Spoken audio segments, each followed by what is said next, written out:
மருதூர் கிராமத்தின் விடியல் என்பது மிகவும் அழகானது. கிழக்கு வானம் செவ்வானமாய் சிவக்க சூரியன் தன் பொற்கதிர்களை மெல்ல வீசத் தொடங்கும் முன்பே ஊர் விழித்துவிடும். சேவலின் கம்பீரமான கூவல்தான் அந்த ஊரின் அலாரம். அதனைத் தொடர்ந்து ஒவ்வொரு வீட்டின் மாட்டுத் தொழுவத்திலிருந்தும் கறவை மாடுகளின் சத்தம் கேட்கத் தொடங்கும். பெண்கள் அதிகாலையிலேயே எழுந்து வாசலில் சாணத்தால் மெழுகி பச்சரிசி மாவினால் அழகான கோலங்களை இடுவார்கள். அந்த கோலங்கள் அந்த வீட்டின் மங்களத்தை குறிக்கும். வாசல் தெளிக்கும் சத்தமும் தூரத்து சிவன் கோயிலிலிருந்து ஒலிக்கும் மணி யோசையும் காற்றில் கலந்து ஒரு தெய்வீகமான சூழலை உருவாக்கும். ஆண்கள் தங்கள் தோளில் ஏர்கலப்பையைச் சுமந்து கொண்டு ஏலேலோ ஐலசா என்று பாடிக்கொண்டே வயல்வெளிகளை நோக்கி நடப்பார்கள். அந்த ஊரின் நடுவே பெரியதொரு ஓட்டு வீடு இருந்தது. அதுதான் பண்ணையார் சிவராமனின் இல்லம். அந்த வீடு ஒரு சிறிய அரண்மனை போல காட்சியளிக்கும். வீட்டின் முன்புறம் பெரிய திண்ணை, உள்ளே விசாலமான முற்றம், சுற்றிலும் கருங்காலி மரத் தூண்கள், முற்றத்தின் நடுவே துளசி மாடம் என அந்த வீடு பாரம்பரியத்தின் அடையாளமாக திகழ்ந்தது. அந்த திண்ணையில் அமர்ந்துதான் ஊர் மக்கள் பலரும் தங்கள் குறைகளை பேசித் தீர்த்து கொள்வார்கள். சிவராமன் அந்த ஊரின் பெரிய மனிதர் மட்டுமல்ல, தாராள குணம் கொண்டவர், கேட்டவருக்கு இல்லை என்று சொல்லாத வள்ளல். அவருடைய மனைவி பெயர் விசாலாட்சி. பெயருக்கேற்றாற்போல விசாலமான உள்ளம் கொண்டவள். அந்த வீட்டின் மகாலட்சுமி அவள்தான். அதிகாலையில் எழுந்து குளித்து முடித்து நெற்றியில் குங்குமமிட்டு துளசி மாடத்திற்கு நீர் ஊற்றி வணங்கிய பின்னரே அவள் தன் அன்றாடப் பணிகளைத் தொடங்குவாள். சமையலறையில் அவள் கைவண்ணத்தில் தயாராகும் உணவின் மனம் வீதியையே கூப்பிடும். வந்தாரை உபசரிப்பதில் விசாலாட்சிக்கு நிகர் அவளே. கணவன் சொல் தட்டாத பத்தினி பெண்ணாக இருந்தாலும் சமயோசித புத்தி அவளிடம் மிகுந்திருந்தது. ஒரு நாள் மதிய வேளை. சூரியன் உச்சி வானத்தில் தகதகவென மின்னிக் கொண்டிருந்தான். சிவராமன் தன் திண்ணையில் அமர்ந்து வெற்றிலை போட்டுக் கொண்டிருந்தார். அப்போது தூரத்தில் யாரோ ஒருவர் நடந்து வருவது தெரிந்தது. வந்தவர் வேறு யாருமல்ல, சிவராமனின் பாலிய நண்பன் குப்புசாமி. குப்புசாமி பக்கத்து ஊரில் வசிப்பவன். சிறுவயதில் இருவரும் ஒன்றாக திண்ணைப்பள்ளிக்கூடத்தில் படித்தவர்கள். ஆனால் காலப்போக்கில் சிவராமன் பெரும் செல்வந்தராகவும் குப்புசாமி சாதாரண விவசாயியாகவும் மாறிப்போயினர். குப்புசாமியைக் கண்டதும் சிவராமன் முகத்தில் 1000 வாட் விளக்கு எரிந்தது போன்ற மகிழ்ச்சி. வாடா குப்புசாமி, பார்த்து எத்தனை நாளாச்சு என்று ஓடிச் சென்று வரவேற்றார். குப்புசாமியும் புன்னகையோடு நல்லா இருக்கியா சிவராமா என்று நலம் விசாரித்தான். இருவரும் திண்ணையில் அமர்ந்து பழைய கதைகளை பேசத் தொடங்கினர். விசாலாட்சி உள்ளிருந்து வந்து பித்தளை சொம்பில் நீர் கொடுத்து வரவேற்றாள். வாங்க அண்ணா, நல்லா இருக்கீங்களா என்று பாசத்தோடு விசாரித்தாள். மதிய உணவு தயாராக இருந்தது. வாழை இலை விரித்து சுடச் சுட சோறு, பருப்பு, நெய், சாம்பார், ரசம், மோர் மற்றும் அவியல் என அறுசுவை விருந்து படைத்தாள் விசாலாட்சி. சாப்பிட்டு முடித்ததும் மீண்டும் திண்ணையில் வந்து அமர்ந்தனர் நண்பர்கள் இருவரும். அப்போதுதான் குப்புசாமி மெல்லத் தன் வருகையின் நோக்கத்தைச் சொல்லத் தொடங்கினான். அவன் முகம் சற்று வாடியிருந்தது. கண்களில் ஒரு தயக்கம் தெரிந்தது. சிவராமா, உன்னை தேடி வந்ததற்கு ஒரு முக்கிய காரணம் இருக்கிறது என்று இழுத்தான். என்னடா தயக்கம்? எதுவாக இருந்தாலும் கேள், என் உயிர் நண்பன் நீ என்றார் சிவராமன் உரிமையோடு. இல்லை சிவராமா, என் விவசாயம் இந்த முறை பொய்த்துப் போய்விட்டது. மழையும் இல்லை, ஆற்றில் தண்ணீரும் வரவில்லை. வாங்கிய கடனை அடைக்க முடியாமல் தவிக்கிறேன். அது மட்டுமல்லாமல் என் மகளுக்கு திருமணம் நிச்சயிக்கப்பட்டுள்ளது. கையில் காசு இல்லை. அவமானமாவே இருக்கிறது. நீதான் எனக்கு உதவ வேண்டும் என்று கூறி முடித்தான் குப்புசாமி. சிவராமன் சற்றும் யோசிக்கவில்லை. இதென்ன பெரிய விஷயம்? நண்பனுக்கு உதவாமல் நான் யாருக்கு உதவப் போகிறேன்? எவ்வளவு வேண்டும் கேள் என்றார். குப்புசாமி தயக்கத்துடன், ஒரு 5000 பொற்காசுகள் இருந்தால் போதும். அடுத்த அறுவடை முடிந்ததும் தானியத்தை விற்று உன் கடனை வட்டியுடன் திருப்பித் தந்துவிடுகிறேன் என்றான். சிவராமன் உடனே உள்ளே சென்று தன் இரும்புப் பெட்டியைத் திறந்து பணத்தை எடுக்கப் போனார். அப்போது விசாலாட்சி அவரை தடுத்தாள். விசாலாட்சி தன் கணவனை தனியே அழைத்து, என்னங்க, அவசரப்படாதீங்க. குப்புசாமி அண்ணன் நல்லவர்தான். ஆனால் 5000 பொற்காசு என்பது சாதாரண தொகை அல்ல. அவருக்கு விவசாயம் பொய்த்துப் போய்விட்டது என்று அவரே சொல்கிறார். அடுத்த போகம் எப்படி விளையும் என்று யாருக்குத் தெரியும்? மேலும் திருமணச் செலவு என்பது திரும்ப வராத செலவு. அவரால் இந்த பணத்தை திருப்பிக் கொடுக்க முடியும் என்று எனக்கு தோன்றவில்லை. கொஞ்சம் யோசித்துச் செய்யுங்கள் என்று நிதானமாகச் சொன்னாள். சிவராமனுக்கு கோபம் வந்தது. என்ன விசாலாட்சி இது? அவன் என் பாலிய நண்பன், கஷ்டத்தில் இருக்கிறான். அவனுக்கு உதவவில்லை என்றால் நான் என்ன மனிதன்? பணம் சம்பாதிப்பதே 4 பேருக்கு உதவுவதற்குத்தான். நீ சும்மா பயப்படாதே, அவன் ஏமாற்ற மாட்டான் என்று கூறிவிட்டு பணத்தை எடுத்துக்கொண்டு வெளியே வந்தார். விசாலாட்சிக்கு மனம் கேட்கவில்லை. கடன் அன்பை முறிக்கும் என்ற பழமொழி அவளுக்கு நினைவுக்கு வந்தது. இருந்தாலும் கணவனின் முடிவை மீற முடியாமல் மௌனமாக நின்றாள். சிவராமன் 5000 பொற்காசுகளை ஒரு பட்டுத் துணியில் முடிந்து குப்புசாமியிடம் கொடுத்தார். குப்புசாமி, இதோ பணம். உன் மகள் திருமணத்தை விமரிசையாக நடத்து. பணம் திரும்பக் கொடுப்பதைப் பற்றி இப்போது கவலைப்படாதே. உன் வசதி வரும்போது கொடு என்றார் சிவராமன் பெருந்தன்மையாக. குப்புசாமி கண் கலங்கி, நன்றி சிவராமா, நீ தெய்வம்டா. அடுத்த கார்த்திகை மாதத்திற்குள் கண்டிப்பாக திருப்பிக் கொடுத்து விடுகிறேன் என்று சத்தியம் செய்துவிட்டு பணத்துடன் சென்றான். நாட்கள் வாரங்களாகவும் வாரங்கள் மாதங்களாகவும் உருண்டோடின. குப்புசாமியின் மகள் திருமணம் சிறப்பாக நடந்து முடிந்தது என்று செய்தி வந்தது. சிவராமனும் குடும்பத்தோடு சென்று வாழ்த்திவிட்டு வந்தார். காலம் யாருக்காகவும் காத்திருப்பதில்லை. அடுத்த கார்த்திகை மாதம் வந்தது. ஆனால் குப்புசாமியிடமிருந்து எந்த தகவலும் இல்லை.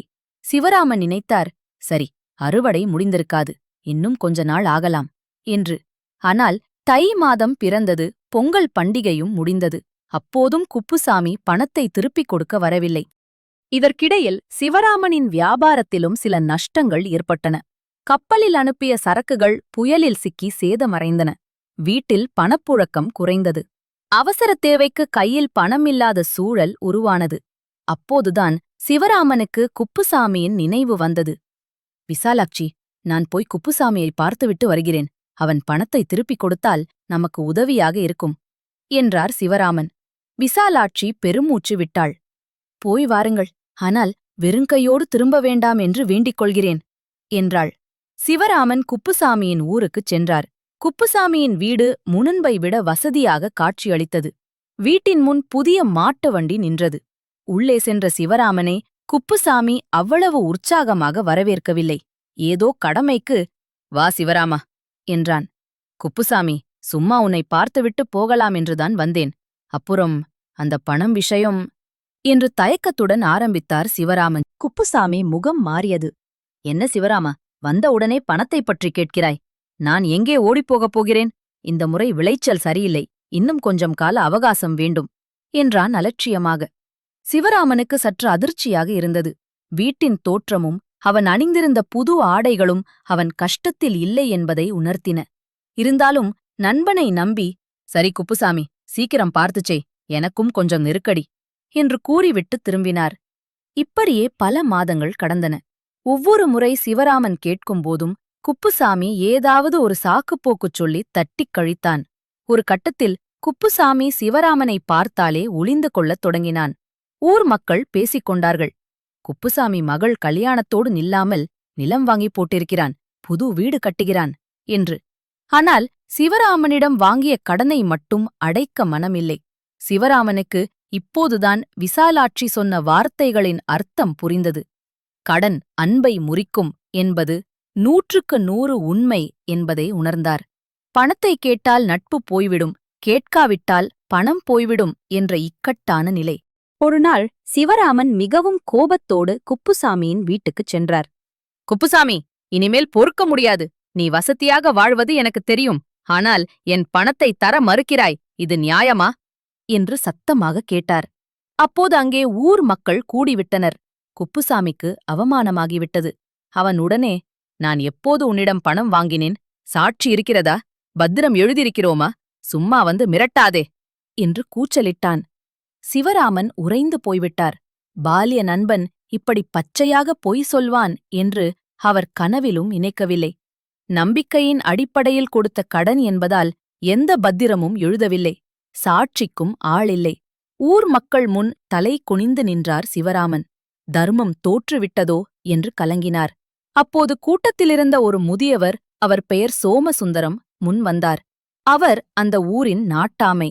அவர் குப்புசாமியை பார்த்து, குப்புசாமி, சிவராமன் எப்பேற்பட்ட வள்ளல் என்று ஊருக்கே தெரியும்.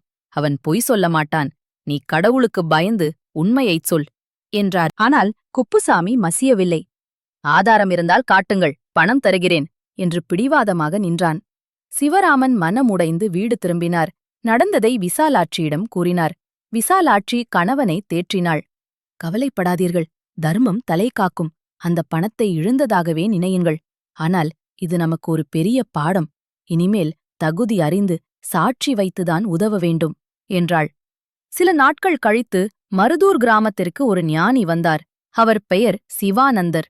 முக்காலம் உணர்ந்த முனிவர் என்று மக்கள் அவரை போற்றினர். சிவராமன் அந்த முனிவரை தரிசிக்கச் சென்றார். தன் மனக்குமுறலை அவரிடம் கொட்டினார். முனிவர் அமைதியாக கேட்டுவிட்டு சிரித்தார். சிவராமா, உன் பணம் உனக்கு திரும்ப கிடைக்கும். ஆனால் நீ ஒரு சிறிய நாடகம் ஆட வேண்டும் என்றார். முனிவர் சொன்ன யோசனைப்படி சிவராமன் மீண்டும் குப்புசாமியின் ஊருக்குச் சென்றார். ஆனால் இம்முறை அவர் பணத்தை கேட்கவில்லை. அதற்கு மாறாக குப்புசாமியிடம் மிகவும் அன்பாக பேசினார். குப்புசாமி, அன்று நடந்ததை குறித்து வருத்தப்படுகிறேன். ஏதோ கோபத்தில் பேசிவிட்டேன். நம் பழைய நட்பை விட பணம் பெரிதல்ல. என் மகனுக்கு விரைவில் திருமணம். அதற்காக பத்திரிகை வைக்க வந்தேன். நீ கண்டிப்பாக வரவேண்டும் என்றார். மேலும், நான் வியாபார விஷயமாக வெளியூர் செல்கிறேன். என்னிடம் மிக விலையுயர்ந்த வைர நகைகள் உள்ளன. வீட்டில் வைத்தால் பாதுகாப்பு இல்லை. உன் வீட்டில் இரும்புப் பெட்டி பாதுகாப்பாக இருக்கும். நான் வரும் வரை இந்த நகைகளை உன் பொறுப்பில் வைத்துக் கொள்ள முடியுமா என்று கேட்டார். குப்புசாமிக்கு ஆசை கண்ணை மறைத்தது. சிவராமன் பழைய பகையை மறந்துவிட்டார் என்றும் தன்னிடம் இருக்கும் வைர நகைகளை நம்பித் தருகிறார் என்றும் நினைத்தான். அந்த நகைகளை வைத்துக்கொண்டு சிவராமன் திரும்பி வந்ததும் நகைகளை தரவில்லை என்று ஏமாற்றி விடலாம் என்று குரூர புத்தி அவனுக்கு உதித்தது. கண்டிப்பாக சிவராமா, நண்பனுக்காக இதை செய்ய மாட்டேனா? நகைகளை கொண்டு வா, நான் பத்திரமாக வைத்திருக்கிறேன் என்றான் குப்புசாமி. சிவராமன், நாளை காலை நகைகளோடு வருகிறேன் என்று கூறிவிட்டுச் சென்றார். மறுநாள் காலை சிவராமன் குப்புசாமியின் வீட்டுக்குச் சென்றார். ஆனால் அவர் கையில் நகைகள் இல்லை. அதற்கு பதிலாக ஊர் நாட்டாமை மற்றும் சில பெரியவர்களை அழைத்துச் சென்றிருந்தார். குப்புசாமி ஆவலோடு, நகைகள் எங்கே சிவராமா என்று கேட்டான். சிவராமன் சிரித்துக்கொண்டே, நகைகள் இருக்கட்டும் குப்புசாமி, முதலில் நான் உன்னிடம் கொடுத்த அந்த 5000 பொற்காசுகளைப் பற்றி பேசுவோம். நீ நேற்று என்னிடம் என்ன சொன்னாய்? நண்பனுக்காக நகைகளை பாதுகாக்கிறேன் என்று சொன்னாயல்லவா? அப்படியென்றால் என் நட்பை நீ இன்னும் மதிக்கிறாய் என்று அர்த்தம். ஆனால் உன் மனதில் கள்ளம் இருப்பதை நான் அறிவேன். நான் நகைகளைத் தருவதாகச் சொன்னது ஒரு பொய். நீ பேராசைக்காரன் என்பதை ஊருக்கு நிரூபிக்கவே அப்படிச் சொன்னேன் என்றார். குப்புசாமி திகைத்து நின்றான். நாட்டாமை சோமசுந்தரம் குறுக்கிட்டார். குப்புசாமி, நேற்று சிவராமன் நகைகளைத் தருவதாகச் சொன்னபோது நீ வாங்கச் சம்மதித்தாய் என்று உன் வேலையாட்கள் மூலம் அறிந்தோம். ஒருவன் உன்னிடம் ஏற்கனவே பணம் கொடுத்து ஏமாந்திருந்தால் மீண்டும் உன்னம் விலைமதிப்பற்ற நகைகளை கொடுப்பானா? சிவராமன் உன்னை சோதிக்கவே அப்படிச் சொன்னான். நீ பணத்துக்காக எதையும் செய்வாய் என்பது இப்போது புரிகிறது. குப்புசாமிக்குத்தான் வலையில் சிக்கியது புரிந்தது. நாட்டாமை தொடர்ந்தார். நீ வாங்கிய 5000 பொற்காசுகளை உடனே திருப்பிக் கொடுக்காவிட்டால் உன்னை ஊரை விட்டு ஒதுக்கி வைத்து விடுவோம். உன் சொத்துக்களை ஜப்பி செய்வோம். வேறு வழியில்லாமல் குப்புசாமி தன் வீட்டிலிருந்த பணத்தை எடுத்து வந்து சிவராமனிடம் கொடுத்தான். காலில் விழுந்து மன்னிப்பு கேட்டான். சிவராமன் பணத்தை பெற்றுக்கொண்டு, குப்புசாமி, இந்த பணம் எனக்கு தேவைதான். ஆனால் அதைவிட முக்கியம் ஒரு மனிதனின் நாணயம். நீ அதை இழந்துவிட்டாய். இனிமேல் யாரிடமும் இப்படி நடந்து கொள்ளாதே என்று அறிவுரை கூறிவிட்டு விடை பெற்றார். சிவராமன் வீடு திரும்பினார். விசாலாட்சி வாசலிலேயே காத்திருந்தாள். கணவரின் கையில் பண முடிப்பைக் கண்டதும் அவள் முகத்தில் புன்னகை பூத்தது. பார்த்தீர்களா, நேர்மை என்றாவது ஒரு நாள் வெல்லும். ஆனால் அதற்கு நாம் கொஞ்சம் புத்திசாலித்தனத்தையும் பயன்படுத்த வேண்டும் என்றாள் விசாலாட்சி. சிவராமன் ஒப்புக்கொண்டார். உண்மைதான் விசாலாட்சி, பாத்திரம் அறிந்து பிச்சையிடு என்று பெரியவர்கள் சும்மா சொல்லவில்லை. தகுதி இல்லாதவர்களுக்குச் செய்யும் உதவி உடைந்த பானையில் ஊற்றிய பால் போல வீணாகிவிடும். அது மட்டுமல்ல, பணத்தை கொடுத்துவிட்டு நட்பையும் இழப்பதை விட பணத்தை கொடுக்காமல் நட்பையாவது காப்பாற்றிக் கொள்வதே புத்திசாலித்தனம் என்றார். அன்று முதல் சிவராமன் யாருக்கு உதவி செய்வதாக இருந்தாலும் நன்கு விசாரித்து தக்க சாட்சிகளுடன் மட்டுமே உதவத் தொடங்கினார். அவருடைய செல்வம் மீண்டும் பெருகியது. குப்புசாமியும் தன் தவறை உணர்ந்து பேராசையை கைவிட்டு உழைத்து வாழத் தொடங்கினான். இந்த கதை நமக்கு உணர்த்தும் பாடம் மிக ஆழமானது. உதவி செய்வது உயர்ந்த பண்புதான். ஆனால் அந்த உதவி சரியான நபருக்குச் சென்று சேர்கிறதா என்பதை கவனிப்பது அவசியம். கண்மூடித்தனமான நம்பிக்கை ஆபத்தில் முடியும். பணம் என்பது ஒரு கருவி மட்டுமே. அது உறவுகளை வளர்க்க வேண்டுமே தவிர உடைக்கக்கூடாது. கடன் கொடுக்கும்போது நிதானமும் தெளிவும் அவசியம். இல்லையேல் பணத்தையும் இழந்து நிம்மதியையும் இழந்து தவிக்க நேரிடும். நம் முன்னோர்கள் வகுத்த இந்த வாழ்க்கை நெறிகளைப் பின்பற்றி நடந்தால் நம் வாழ்வும் அந்த மருதூர் கிராமத்தைப் போல வளமாகவும் அமைதியாகவும் அமையும் என்பதில் எள்ளளவும் ஐயமில்லை. விசாலாட்சியின் தேடல். சமையலறையில் ஒரு பரீட்சை. காவிரி நதி சலசலவென ஓடிக்கொண்டிருக்கும் செழிப்பான மருதூர் கிராமம் அது. ஊரின் ஒதுக்குப்புறத்தில் ஆலமரத்தின் விழுதுகளைப் போல ஆழமான வேரூன்றிய பாரம்பரியம் கொண்ட ஒரு ஓட்டு வீடு இருந்தது. வீட்டின் வாசலில் எப்போதும் சாணத்தால் மெழுகப்பட்ட தரையும் அதில் அரிசிமாவில் வரையப்பட்ட நளினமான கோலமும் விருந்தினரை வரவேற்கும். அந்த வீட்டின் தலைவி விசாலாட்சி அம்மாள். ஊரே அவளை பெரியம்மா என்று மரியாதையுடன் அழைக்கும். விசாலாட்சி அம்மாள் வெறும் செல்வத்தால் உயர்ந்தவர் அல்ல, அனுபவத்தாலும் நிதானத்தாலும் உயர்ந்தவர். அவரது கணவர் காலமான பிறகு நிலபுலன்களையும் வீட்டையும் தன் ஒரே மகன் கதிர்வேலையும் கண்ணும் கருத்துமாக வளர்த்தவர். கதிர்வேல் இப்போது வாலிபன், அறிவும் அடக்கமும் நிறைந்தவன். அவனுக்கு திருமணம் செய்ய வேண்டிய காலம் கனிந்து வந்தது. திருமணத் தேடல் பல ஊர்களிலிருந்து ஜாதகங்கள் வந்தன. ஜமீன்தார் வீட்டுப் பெண், பண்ணையார் வீட்டுப் பெண், நகரத்தில் வசிக்கும் வசதியான வீட்டுப்பெண் என பல இடங்களிலிருந்து சம்பந்தம் பேசத் தூதுவர்கள் வந்தார்கள். ஆனால் விசாலாட்சி அம்மாளின் மனம் எதிலோ ஒன்றாமல் இருந்தது. அம்மா, பொண்ணு பார்க்கப் போவோமா? அந்த பக்கத்து ஒரு மிராசுதார் வீட்டுப் பொண்ணு தங்கச்சிலை மாதிரி இருக்கா என்று தரகர் வந்து சொன்னபோது விசாலாட்சி மெதுவாக தலையசைத்து மறுத்தார். தரகரே, எனக்கு தேவை தங்கச்சிலை இல்லை. என் வீட்டைத் தாங்கும் ஆணிவேர் வேண்டும். என் மகன் உழைத்துச் சம்பாதிக்கும் ஒவ்வொரு நெல்மணிக்கான அருமையும் தெரிந்த பெண்ணாக இருக்க வேண்டும். அடுப்பங்கரை என்பது வெறும் சமையல் செய்யும் இடமல்ல, அதுதான் வீட்டின் இதயம். அந்த இதயத்தை சுத்தமாகவும் சிக்கனமாகவும் வைத்துக் கொள்ளும் ஒரு பெண்தான் எனக்கு மருமகளாக வேண்டும் என்றார் விசாலாட்சி. ஊரார் இதைக் கேட்டு வியந்தார்கள். பணம் நகை என்று பார்க்காமல் குணம் மட்டும் பார்க்கும் இவரைப் போல உண்டா என்று பேசிக் கொண்டார்கள்.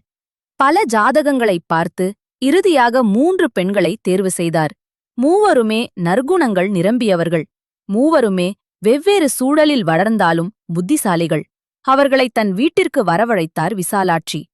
3 ஆளுமைகள். திலகவதி, பெரும் மிராசுதார் வீட்டுப் பெண், சமையல் கலை மற்றும் விருந்தோம்பலில் வல்லவள். எதையும் பிரம்மாண்டமாகவும் ருசியாகவும் செய்வதில் அவளுக்கு நிகர் அவளே. கலாவதி, ஒரு தலைமை ஆசிரியரின் மகள், மிகவும் ஒழுக்கமானவள். எதையும் திட்டமிட்டு சுத்தமாகவும் நேரத்துடனும் செய்வதில் கெட்டிக்காரி. கடமை தவறாத குணம்.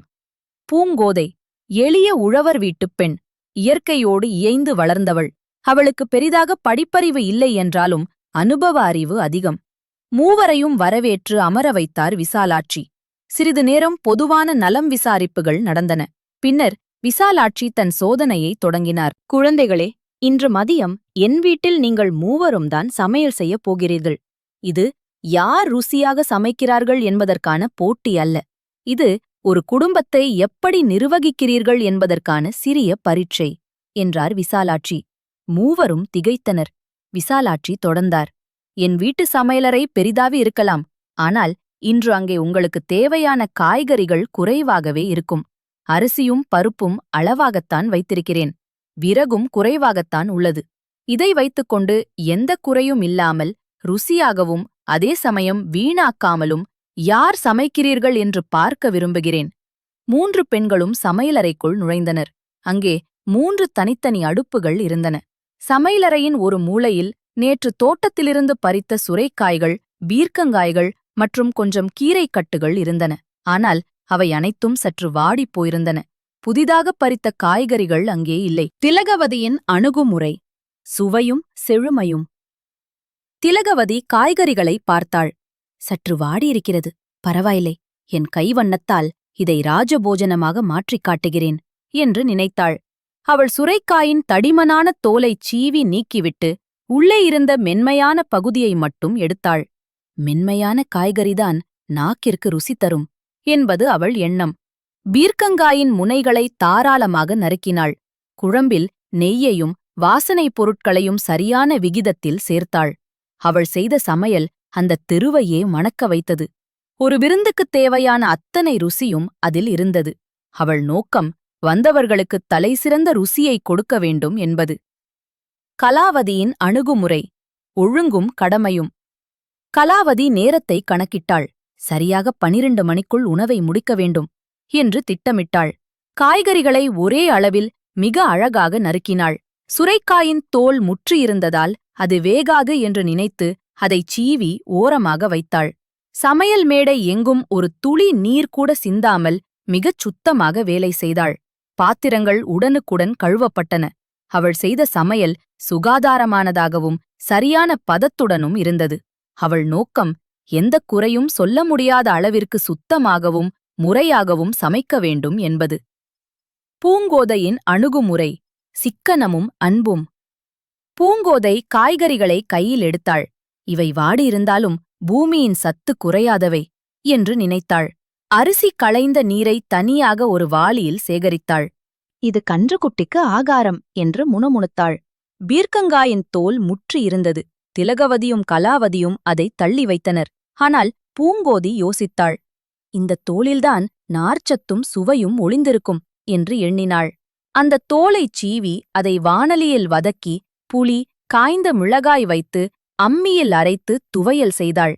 கீரையின் தண்டு பகுதியை பொடியாக நறுக்கி பருப்புடன் சேர்த்து ஒரு கூட்டு செய்தாள். அவள் சமையலில் நெய் மணம் இல்லை, ஆனால் ஒரு மண் வாசனை இருந்தது.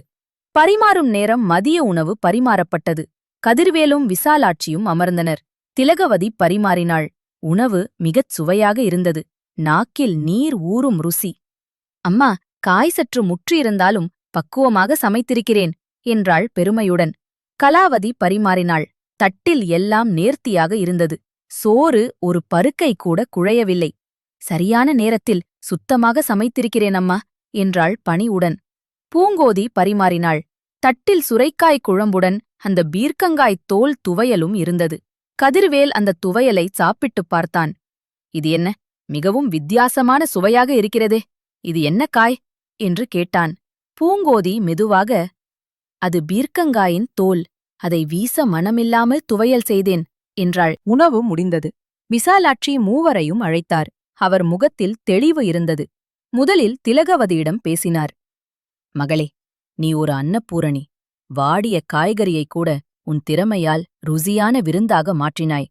உன் சமையல் ஒரு அரண்மனைக்கு ஏற்றது.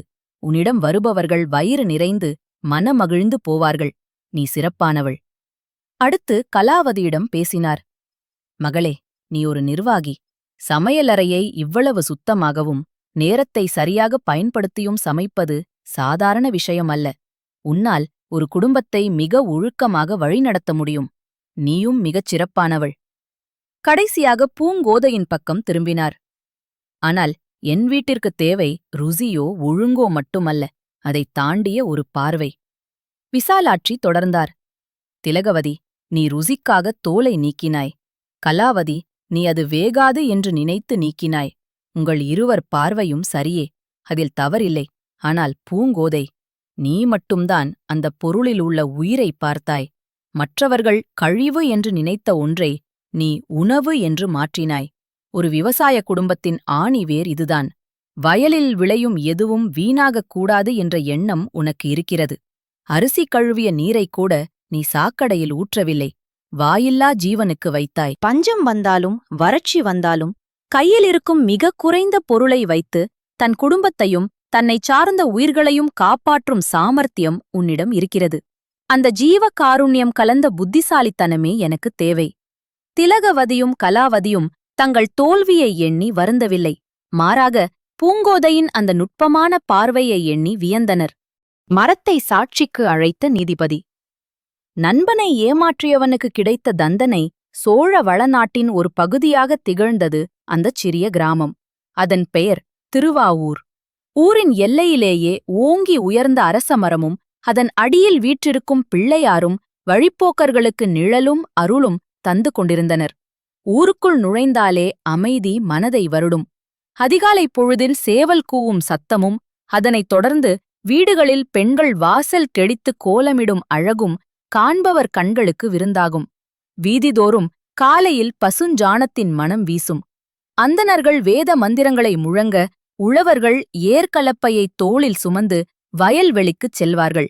பெண்கள் கிணற்றடியில் நீர் இறைக்கும் சத்தம் வளையல் ஓசையோடு போட்டி போடும். ஒவ்வொரு வீட்டின் திண்ணையிலும் முதியவர்கள் அமர்ந்து வெற்றிலைப்பாக்கு இடித்தபடியே ஊர் நடப்புகளை பேசிக் கொண்டிருப்பார்கள். குழந்தைகள் புழுதி பறக்க வீதியில் ஓடியாடி விளையாடுவார்கள். அந்த ஊரில் வறுமை இருந்தது, ஆனால் பசி இல்லை. ஒரு வீட்டில் சோறு சமைத்தால் அந்த தெருவிற்கே அதன் மணம் வீசும். விருந்தோம்பல் என்பது அந்த மக்களின் இரத்தத்தில் ஊறிய பண்பாக இருந்தது. வந்தாரை வாழ வைக்கும் குணம் கொண்ட அந்த மக்களிடையே கண்ணன் என்ற ஒரு வணிகனும் சோமு என்ற அவனது நண்பனும் வாழ்ந்து வந்தார்கள். கண்ணன் மிகவும் ஏழ்மையான குடும்பத்தை சேர்ந்தவன், ஆனால் நாணயமானவன். உழைத்து சம்பாதிக்கும் ஒவ்வொரு காசும் அவனுக்குப் பொன்னாகத் தெரியும். அவனுக்கு மனைவி மற்றும் ஒரு மகள் இருந்தாள். மகளின் திருமணத்திற்காக சிறுகச் சிறுக பணம் சேர்த்து வைத்திருந்தான். அவன் வியாபாரம் என்பது ஊர் ஊராகச் சென்று நறுமணப் பொருட்களையும் சிறு சிறு ஆபரணங்களையும் விற்பதுதான். அவனது பேச்சில் இனிமையும் வியாபாரத்தில் நேர்மையும் இருந்ததால் மக்கள் அவனை பெரிதும் நம்பினார்கள். மாறாக சோமு சற்று வசதியானவன், ஆனால் அவனுக்குப் பேராசை அதிகம். எவ்வளவு செல்வம் இருந்தாலும் போதாது என்ற எண்ணம் கொண்டவன். கண்ணனுடன் அவன் நட்பு பாராட்டுவதற்குக் காரணமே கண்ணனின் நேர்மையை பயன்படுத்தி தானும் நல்ல பெயர் எடுக்க வேண்டும் என்பதுதான். சோமுவும் வியாபாரிதான், ஆனால் அவன் பெரும்பாலும் துணிகளை விற்பனை செய்பவன். இருவரும் பல சமயங்களில் ஒன்றாகவே பக்கத்து ஊர்களுக்குச் சென்று வியாபாரம் செய்வது வழக்கம். ஒருநாள் இருவரும் வெகு தொலைவில் உள்ள ஒரு நகரத்திற்குச் சென்று வியாபாரம் செய்ய திட்டமிட்டார்கள். அது ஒரு நீண்ட பயணம். வழியில் அடர்ந்த காடுகளை கடந்து செல்ல வேண்டும். கண்ணன் தனது மகளின் திருமணத்திற்காகச் சேர்த்து வைத்திருந்த 500 பொற்காசுகளை தனது இடுப்பில் ஒரு சுருக்குப் பையில் பத்திரமாக முடிந்து வைத்திருந்தான். அந்த பணத்தைக் கொண்டு நகரத்தில் நல்ல தரமான ஆபரணங்களை வாங்கி வந்து ஊரில் விற்று இலாபம் பார்க்க நினைத்தான். சோமுவுக்கும் இது தெரியும். குறிப்பிட்ட நன்னாள் அன்று இருவரும் அதிகாலையிலேயே எழுந்தனர்.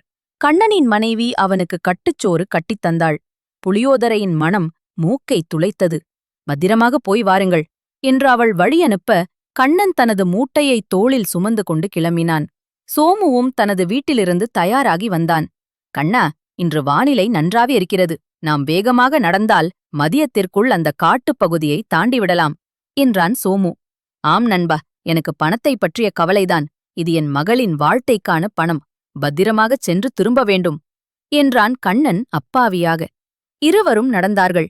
வரப்பு வழியே நடந்து ஆற்றைக் கடந்து மண் சாலை வழியாக பயணத்தை தொடர்ந்தனர்.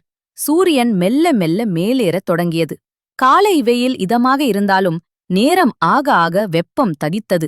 வழியில் தெரிந்த இயற்கைக் காட்சிகளை ரசித்தபடியே இருவரும் பேசிக்கொண்டு நடந்தார்கள். சோமுவின் கண்கள் அவ்வப்போது கண்ணனின் இடுப்பிலிருந்த அந்தச் சுருக்குப் பையின் மீதே இருந்தன. ஆனால் கண்ணனோ தனது நண்பனை முழுமையாக நம்பினான். நண்பகல் நேரம் நெருங்கியது. சூரியன் உச்சியில் நின்று தகித்துக் கொண்டிருந்தான். அவர்கள் இப்போது ஒரு அடர்ந்த காட்டுப் பகுதிக்குள் நுழைந்திருந்தார்கள். அது மனித நடமாட்டம் அதிகம் இல்லாத பகுதி. வாருயர்ந்த மரங்கள் சூரிய ஒளியை மறைத்து நிழல் தந்தாலும் காற்றின் அனல் குறையவில்லை. நடந்த களைப்பில் இருவருக்கும் தாகமெடுத்தது. கால்கள் வலித்தன. கண்ணா, எனக்கு மிகவும் களைப்பாபி இருக்கிறது. நாம் சிறிது நேரம் இளைப்பாரி விட்டுச் செல்லலாமா என்று கேட்டான் சோமு. கண்ணனும், ஆம் சோமு, எனக்கும் பசியாவி இருக்கிறது. நாம் கொண்டு வந்த உணவை உண்டுவிட்டு சிறிது நேரம் உறங்கி எழுந்து செல்லலாம் என்று சம்மதித்தான். அவர்கள் ஒரு மிகப்பெரிய ஆலமரத்தைக் கண்டார்கள். அது 100 ஆண்டுகளுக்கும் மேலான பழமையான மரம் போலிருந்தது. அதன் விழுதுகள் தாடி போல தொங்கிக் கொண்டிருந்தன. அதன் அடர்த்தியான இலைகள் ஒரு பெரிய பச்சை பந்தல் போல விரிந்திருந்தன. அந்த மரத்தின் அடியில் நிழல் மிகவும் குளிர்ச்சியாக இருந்தது. காய்ந்த சருகுகள் மெத்தை போல பரவியிருந்தன. இருவரும் அந்த மரத்தின் அடியில் அமர்ந்தார்கள். கையில் கொண்டு வந்திருந்த உணவை எடுத்து உண்டார்கள். குளிர்ந்த நீரை பருதியதும் களைப்பு மேலிடக் கண்கள் செருகின. கண்ணா, நீ சிறிது நேரம் உறங்கு. நான் காவல் இருக்கிறேன். பிறகு நான் உறங்குகிறேன், நீ காவலிரு என்றான் சோமு தந்திரமாக. கண்ணன் தனது நண்பனை நம்பி, சரி சோமு என்று கூறிவிட்டு தனது பணப்பையை தலைக்கு அடியில் வைத்துக் கொண்டு படுத்தான். குளிர்ந்த காற்று வீச கண்ணன் அடுத்த சில நிமிடங்களிலேயே ஆழ்ந்த உறக்கத்திற்குச் சென்றான். அவனது குரட்டை சத்தம் அந்த அமைதியான காட்டில் மெலிதாக கேட்டது. சோமு சுற்றுமுற்றும் பார்த்தான். காட்டில் பறவைகளின் சத்தத்தைத் தவிர வேறு எந்த அரவமும் இல்லை. தூரத்தில் ஒரு ஓடை ஓடும் சத்தம் மட்டுமே கேட்டது. மனிதர்கள் யாரும் இல்லை என்பதை உறுதி செய்து கொண்டான். மெல்லக் கண்ணனின் அருகில் சென்றான். கண்ணன் ஆழ்ந்த உறக்கத்தில் இருந்தான். சோமு மிகவும் லாவகமாக கண்ணனின் தலைக்கு அடியிலிருந்த அந்தச் சுருக்குப் பையை உருவினான். கண்ணன் சற்றே அசைந்தான். சோமு பயத்தில் உறைந்து போனான். ஆனால் கண்ணன் மீண்டும் உறக்கத்தை தொடர்ந்தான். சோமு அந்தப் பையை எடுத்துக்கொண்டு மரத்திற்குச் சற்று தொலைவில் இருந்த ஒரு பொந்திற்குள் மறைத்து வைத்தான். பின்னர் எதுவும் நடக்காதது போல கண்ணனின் அருகிலேயே வந்து படுத்து உறங்குவது போல நடித்தான். சிறிது நேரம் கழித்து கண்ணன் விழித்தான். கண் விழித்ததும் அவனது கை தானாக தலைக்கு அடியில் துழாவியது. அங்கே எதுவும் இல்லாததைக் கண்டு திடுக்கிட்டான். ஐயோ, என் பணம், என் பணம் என்று அலறினான். அந்த அலறலைக் கேட்டு சோமுவும் விழிப்பது போல நடித்தான். கண்ணன் சோமுவிடம் மன்றாடினான். ஆனால் சோமுவோ தனக்கு ஒன்றும் தெரியாது என்றும் தான் கண் அயர்ந்து விட்டதாகவும் நாடகமாடினான். வேறு வழியின்றி அழுது கொண்டே கண்ணன் சோமுவை அழைத்துக் கொண்டு ஊருக்குத் திரும்பினான். நேராக கிராமத் தலைவரிடம் முறையிட்டனர். மாலையில் கிராமத்தின் நடுவே இருந்த ஆலமரத்தடியில் ஊர் சபை கூடியது. அந்த ஊரின் நீதிபதி நல்லசிவம் ஐயா அவர்கள் அங்கு வீற்றிருந்தார். அவர் வயது முதிர்ந்தவர், நரைத்த முடியும் தீர்க்கமான கண்களும் கொண்டவர். பல சிக்கலான வழக்குகளை தனது மதிநுட்பத்தால் தீர்த்து வைத்தவர். மக்கள் அனைவரும் கூடினார்கள். கண்ணனும் சோமுவும் சபையின் முன் நின்றார்கள். நல்லசிவம் ஐயா, என்ன நடந்தது, விவரமாகச் சொல்லுங்கள் என்றார். கண்ணன் கண்ணீருடன் நடந்ததை விவரித்தான். ஐயா, நாங்கள் காட்டு வழியே சென்றோம். ஒரு பெரிய ஆலமரத்தடியில் இளைப்பாறினோம். நான் உறங்கும்போது இவன்தான் விழித்திருந்தான். காட்டில் எங்களைத் தவிர வேறு யாரும் இல்லை. இவன்தான் என் பணத்தை திருடியிருக்க வேண்டும் என்று கூறினான். சோமுவோ குறுக்கிட்டு பேசினான். ஐயா, நான் ஒரு வசதியான வீட்டுப் பிள்ளை. இவனிடம் திருட வேண்டிய அவசியம் எனக்கு எதற்கு? உண்மையைச் சொல்லப்போனால் நான் இவனுடன் அந்த ஆலமரத்திற்குச் செல்லவே இல்லை. நாங்கள் இருவரும் பாதி வழியிலேயே பிரிந்து வேறு வேறு திசையில் சென்றுவிட்டோம். இவன் அந்த மரத்தடியில் உறங்கிய போது நான் அங்கு இல்லவே இல்லை. அந்த ஆலமரம் எங்கு இருக்கிறது என்று கூட எனக்குத் தெரியாது. இவன் பணத்தை தொலைத்துவிட்டு இப்போது என்மீது வீண்பழி சுமத்துகிறான் என்று வாதிட்டான். நல்லசிவம் ஐயா இருவரையும் கூர்ந்து கவனித்தார். கண்ணன் சொல்வது உண்மையா அல்லது சோமு சொல்வது போல் அவர்கள் முன்பே பிரிந்து விட்டார்களா என்பதை அறிய விரும்பினார். நல்லசிவம் ஐயா சிறிது நேரம் யோசித்தார். பிறகு ஒரு புன்னதையுடன் கண்ணனை பார்த்தார். கண்ணா, சோமு அங்கு வரவே இல்லை என்று சொல்கிறான். நீயோ அவன் அங்கு இருந்தான் என்று சொல்கிறாய். இதற்கு அந்த ஆலமரமே சாட்சி சொல்லட்டும். நீ உடனே காட்டுக்குச் சென்று அந்த ஆலமரத்தை இந்த சபைக்கு வரும்படி அழைத்து வா. நீதிபதி உன்னை அழைக்கிறார் என்று சொல் என்றார். ஊர் மக்கள் அனைவரும் திகைத்துப் போனார்கள். மரமா? மரம் எப்படி நடந்து வரும்? நீதிபதிக்கு என்ன ஆயிற்று என்று தங்களுக்குள் கிசுகிசுத்தார்கள். கண்ணனுக்கும் ஒன்றும் புரியவில்லை. இருந்தாலும் நீதிபதியின் சொல்லை தட்ட முடியாமல் காட்டுக்கு ஓடினான். சோமு அங்கேயே நின்றிருந்தான். அவன் மனதிற்குள், இந்த கிழவனுக்கு புத்தி பேதலித்து விட்டது. மரம் எப்படி சாட்சி சொல்லும்? நான் அந்த இடத்திற்குப் போகவே இல்லை என்று சொல்லிவிட்டதால் நான் தப்பித்து விட்டேன் என்று எண்ணி மகிழ்ச்சி அடைந்தான். நேரம் கடந்து கொண்டிருந்தது. சூரியன் மேற்கில் சாயத் தொடங்கியது.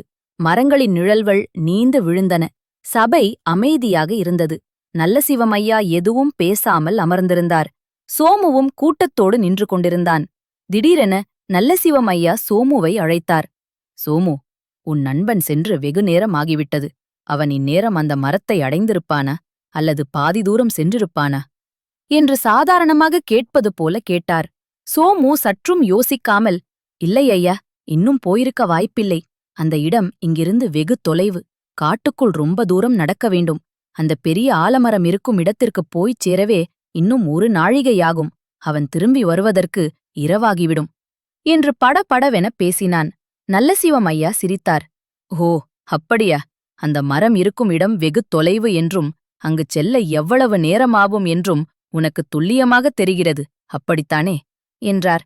சோமுவுக்குத் தான் மாட்டிக்கொண்டது அப்போதுதான் உரைத்தது. நாக்கு உலர்ந்தது. அது என்று திக்கினான். நிறுத்து என்று அதட்டினார் நல்லசிவம் ஐயா. நீ சற்றுமுன் என்ன சொன்னாய்?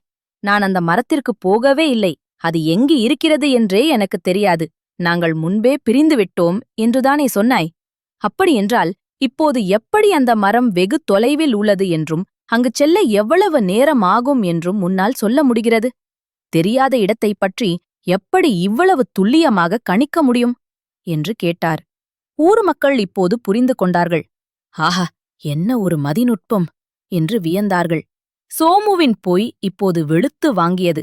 சிறிது நேரத்தில் கண்ணன் மூச்சு வாங்க ஓடி வந்தான். ஐயா, மரம் வரவில்லை, நான் கூப்பிட்டு பார்த்தேன் என்றான் அப்பாவியாக. நல்ல சிவம் ஐயா அவனை பார்த்து, கண்ணா, கவலைப்படாதே. மரம் இங்கு வரவில்லை என்றாலும் அதன் நிழல் இங்கிருந்தே உண்மையைச் சொல்லிவிட்டது.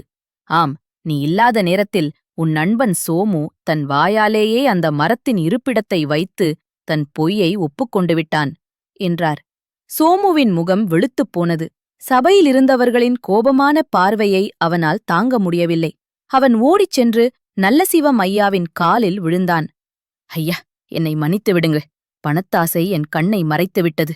நான்தான் பணத்தை திருடி அந்த மரத்திற்கு பக்கத்தில் உள்ள ஒரு பொந்தில் மறைத்து வைத்தேன். கண்ணா, என்னை மன்னித்துவிடு என்று கதறினான். நல்ல சிவம் ஐயா சோமுவை பார்த்து, சோமு, பணத்தாசை ஒரு மனிதனை எத்தகைய பொய்யையும் சொல்ல வைக்கும். ஆனால் புத்திசாலித்தனமான கேள்வியின் முன் எந்தப் பொய்யும் நிலைக்காது. நட்புக்கு துரோகம் செய்வது மிகப்பெரிய பாவம்.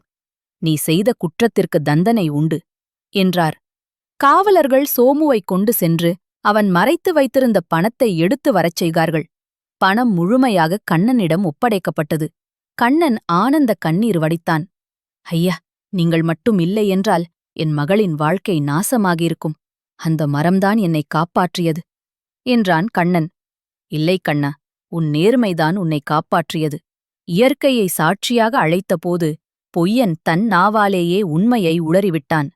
அதுதான் தர்மத்தின் வழி என்றார் நல்ல சிவமையா. சோமுவுக்கு திருட்டுக் குற்றத்திற்காக அபராதம் விதிக்கப்பட்டது. மேலும் அவன் இனிமேல் இதுபோன்ற தவறுகளைச் செய்யமாட்டேன் என்று ஊர் மக்கள் முன்னிலையில் சத்தியம் செய்ய வைக்கப்பட்டான்.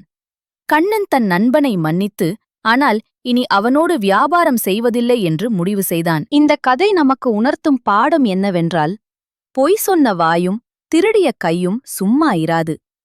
நாம் செய்யும் தவறுகளை மறைக்க 1000 பொய்களைச் சொன்னாலும் ஏதேனோ 9 உண்மை வெளிப்பட்டே தீரும். எனக்கு இடமே தெரியாது என்று சாதித்தவன் அந்த இடத்தின் தூரத்தைச் சொல்லி மாட்டிக்கொண்டதைப் போல குற்றவாளிகள் தங்கள் பேச்சிலேயே மாட்டிக்கொள்வார்கள். வாய்மையே வெல்லும் என்பது வெறும் சொல் அல்ல, அதுவே வாழ்வின் நெறி. திருவாவூர் கிராமம் மீண்டும் அமைதியில் ஆழ்ந்தது. அந்த ஆலமரம் இன்றும் காட்டில் சலசலத்தபடி பல உண்மைகளுக்கு மௌன சாட்சியாக நின்று கொண்டிருக்கிறது. உண்மையான மௌனம் எது? குரு வைத்த விசித்திரமான சோதனை. காவிரி ஆற்றின் சலசலப்பும் அரசமர இலைகளின் அசைவும் மட்டுமே அந்த ஆசிரமத்தின் நிசப்தத்தை அவ்வப்போது கலைத்துக் கொண்டிருந்தன. அது ஒரு பழைமையான கிராமம். பெயர் பூம்பாறை. ஊரின் ஒதுக்குப்புறத்தில் இயற்கை அன்னை மடியில் தவழ்ந்து கொண்டிருந்தது அந்த குருகுலம். அங்கே வசித்து வந்த குருநாதர் மெய் கண்டார். அறிவுக்கும் அமைதிக்கும் பெயர் பெற்றவர். அவரது கண்கள் எப்போதுமே ஒருவித கனி ஓடும், அதே சமயம் ஊடுருவும் கூர்மையோடும் இருக்கும். அவரிடம் பாடம் பயில பலர் வந்தாலும் இறுதிக்கட்ட உபதேசத்தை பெறுவதற்கு தகுதி வாய்ந்தவர்களாக 3 சீடர்கள் மட்டுமே எஞ்சியிருந்தனர். முதல் சீடன் வல்லவன். பெயருக்கேற்றாற்போல உடல் வலிமை மிக்கவன், உழைக்க அஞ்சாதவன். ஆனால் அவனுக்கு முன் கோபம் அதிகம். எதையும் விரைவில் செய்து முடிக்க வேண்டும் என்ற துடிப்பு அவனிடம் இருந்தது. 2வது சீடன் அறிவழதன். கூர்மையான புத்திசாலி. சாஸ்திரங்களையும் நீதி நூல்களையும் கரைத்து குடித்தவன். எந்த ஒரு விஷயத்தையும் தர்க்க ரீதியாக ஆராய்வதில் வல்லவன். ஆனால் அவனுக்கு தன் அறிவின் மீது ஒரு மெல்லிய கர்வம் இருந்தது. 3வது சீடன் பூங்குன்றன். அமைதியான சுபாவம் கொண்டவன். மற்ற இருவரைப் போல அதிக பலசாலியோ மாபெரும் அறிஞனோ அல்ல. ஆனால் அவனிடம் ஒரு ததீராத பொறுமையும் உயிர்களிடத்தில் அன்பும் இருந்தது. குரு சொல்வதை அப்படியே நம்பி பின்பற்றுபவன். ஒரு நாள் மாலை பொழுது. சூரியன் தன் செங்கதிர்களை சுருக்கிக் கொண்டு மேற்கு திசையில் மறையத் தொடங்கிய நேரம். பறவைகள் தங்கள் கூடுகளை நோக்கி இரைச்சலிட்டபடி திரும்பிக் கொண்டிருந்தன. குரு மெய் கண்டார். அந்த 3 சீடர்களையும் அழைத்தார். என் அன்புச் சீடர்களே, நீங்கள் மூவரும் பல ஆண்டுகளாக என்னிடம் கல்வி பயின்று வருகிறீர்கள். கலைகளைக் கற்றீர்கள். தர்மத்தை அறிந்தீர்கள். இப்போது உங்கள் கல்வியின் இறுதிப் பகுதிக்கு வந்துவிட்டோம். இந்த ஆசிரமத்தின் அடுத்த பொறுப்பை ஏற்கப் போவது யார் என்பதை நான் முடிவு செய்ய வேண்டிய நேரம் வந்துவிட்டது என்றார் குரு. 3 சீடர்களின் முகத்திலும் ஆவல் தெரிந்தது. குரு தொடர்ந்தார். இதற்கு நான் வைக்கும் சோதனை மிக எளிமையானது, ஆனால் மிக கடினமானது. நாளை சூரிய உதயத்திலிருந்து அடுத்த 3 நாட்களுக்கு நீங்கள் மௌன விரதம் இருக்க வேண்டும். வல்லவன் தனக்குள் சிரித்துக் கொண்டான். பேசாமல் இருப்பதுதானே, இதென்ன பெரிய விஷயமா என்று நினைத்தான். அறிவழகனோ இதில் ஏதோ சூட்சுமம் இருக்கிறது என்று யோசித்தான். பூங்குன்றன் அமைதியாக குருவின் உத்தரவை ஏற்று தலை வணங்கினான். ஆனால் ஒரு நிபந்தனை. குரு தனது குரலை சற்று உயர்த்திச் சொன்னார். இந்த மௌனம் என்பது வெறும் வாய்மூடி இருப்பது மட்டுமல்ல. உங்கள் உதடுகள் பேசக்கூடாது. அதே சமயம் உங்கள் மனமும் பேசக்கூடாது. உங்கள் செயலில் அமைதி இருக்க வேண்டும். அடுத்த 3 நாட்களுக்கு ஆசிரமத்தின் பின்புறமுள்ள பாழடைந்த கிணற்றை தூர்வாரி அதனைச் செப்பனிடும் பணியை நீங்கள் மூவரும் செய்ய வேண்டும். ஆனால் ஒரு வார்த்தை கூட பேசிக்கொள்ளக் கூடாது. சைகைகள் கூட கூடாது. இதுவே கட்டளை. மறுநாள் விடியல். கிழக்கு வானம் வெளுத்தது. 3 சீடர்களும் கிணற்று பகுதியை அடைந்தனர். அது பல ஆண்டுகளாக பயன்படுத்தப்படாமல் முட்புதர்களும் கொடிகளும் மண்டிக் கிடந்த இடம். வேலை தொடங்கியது.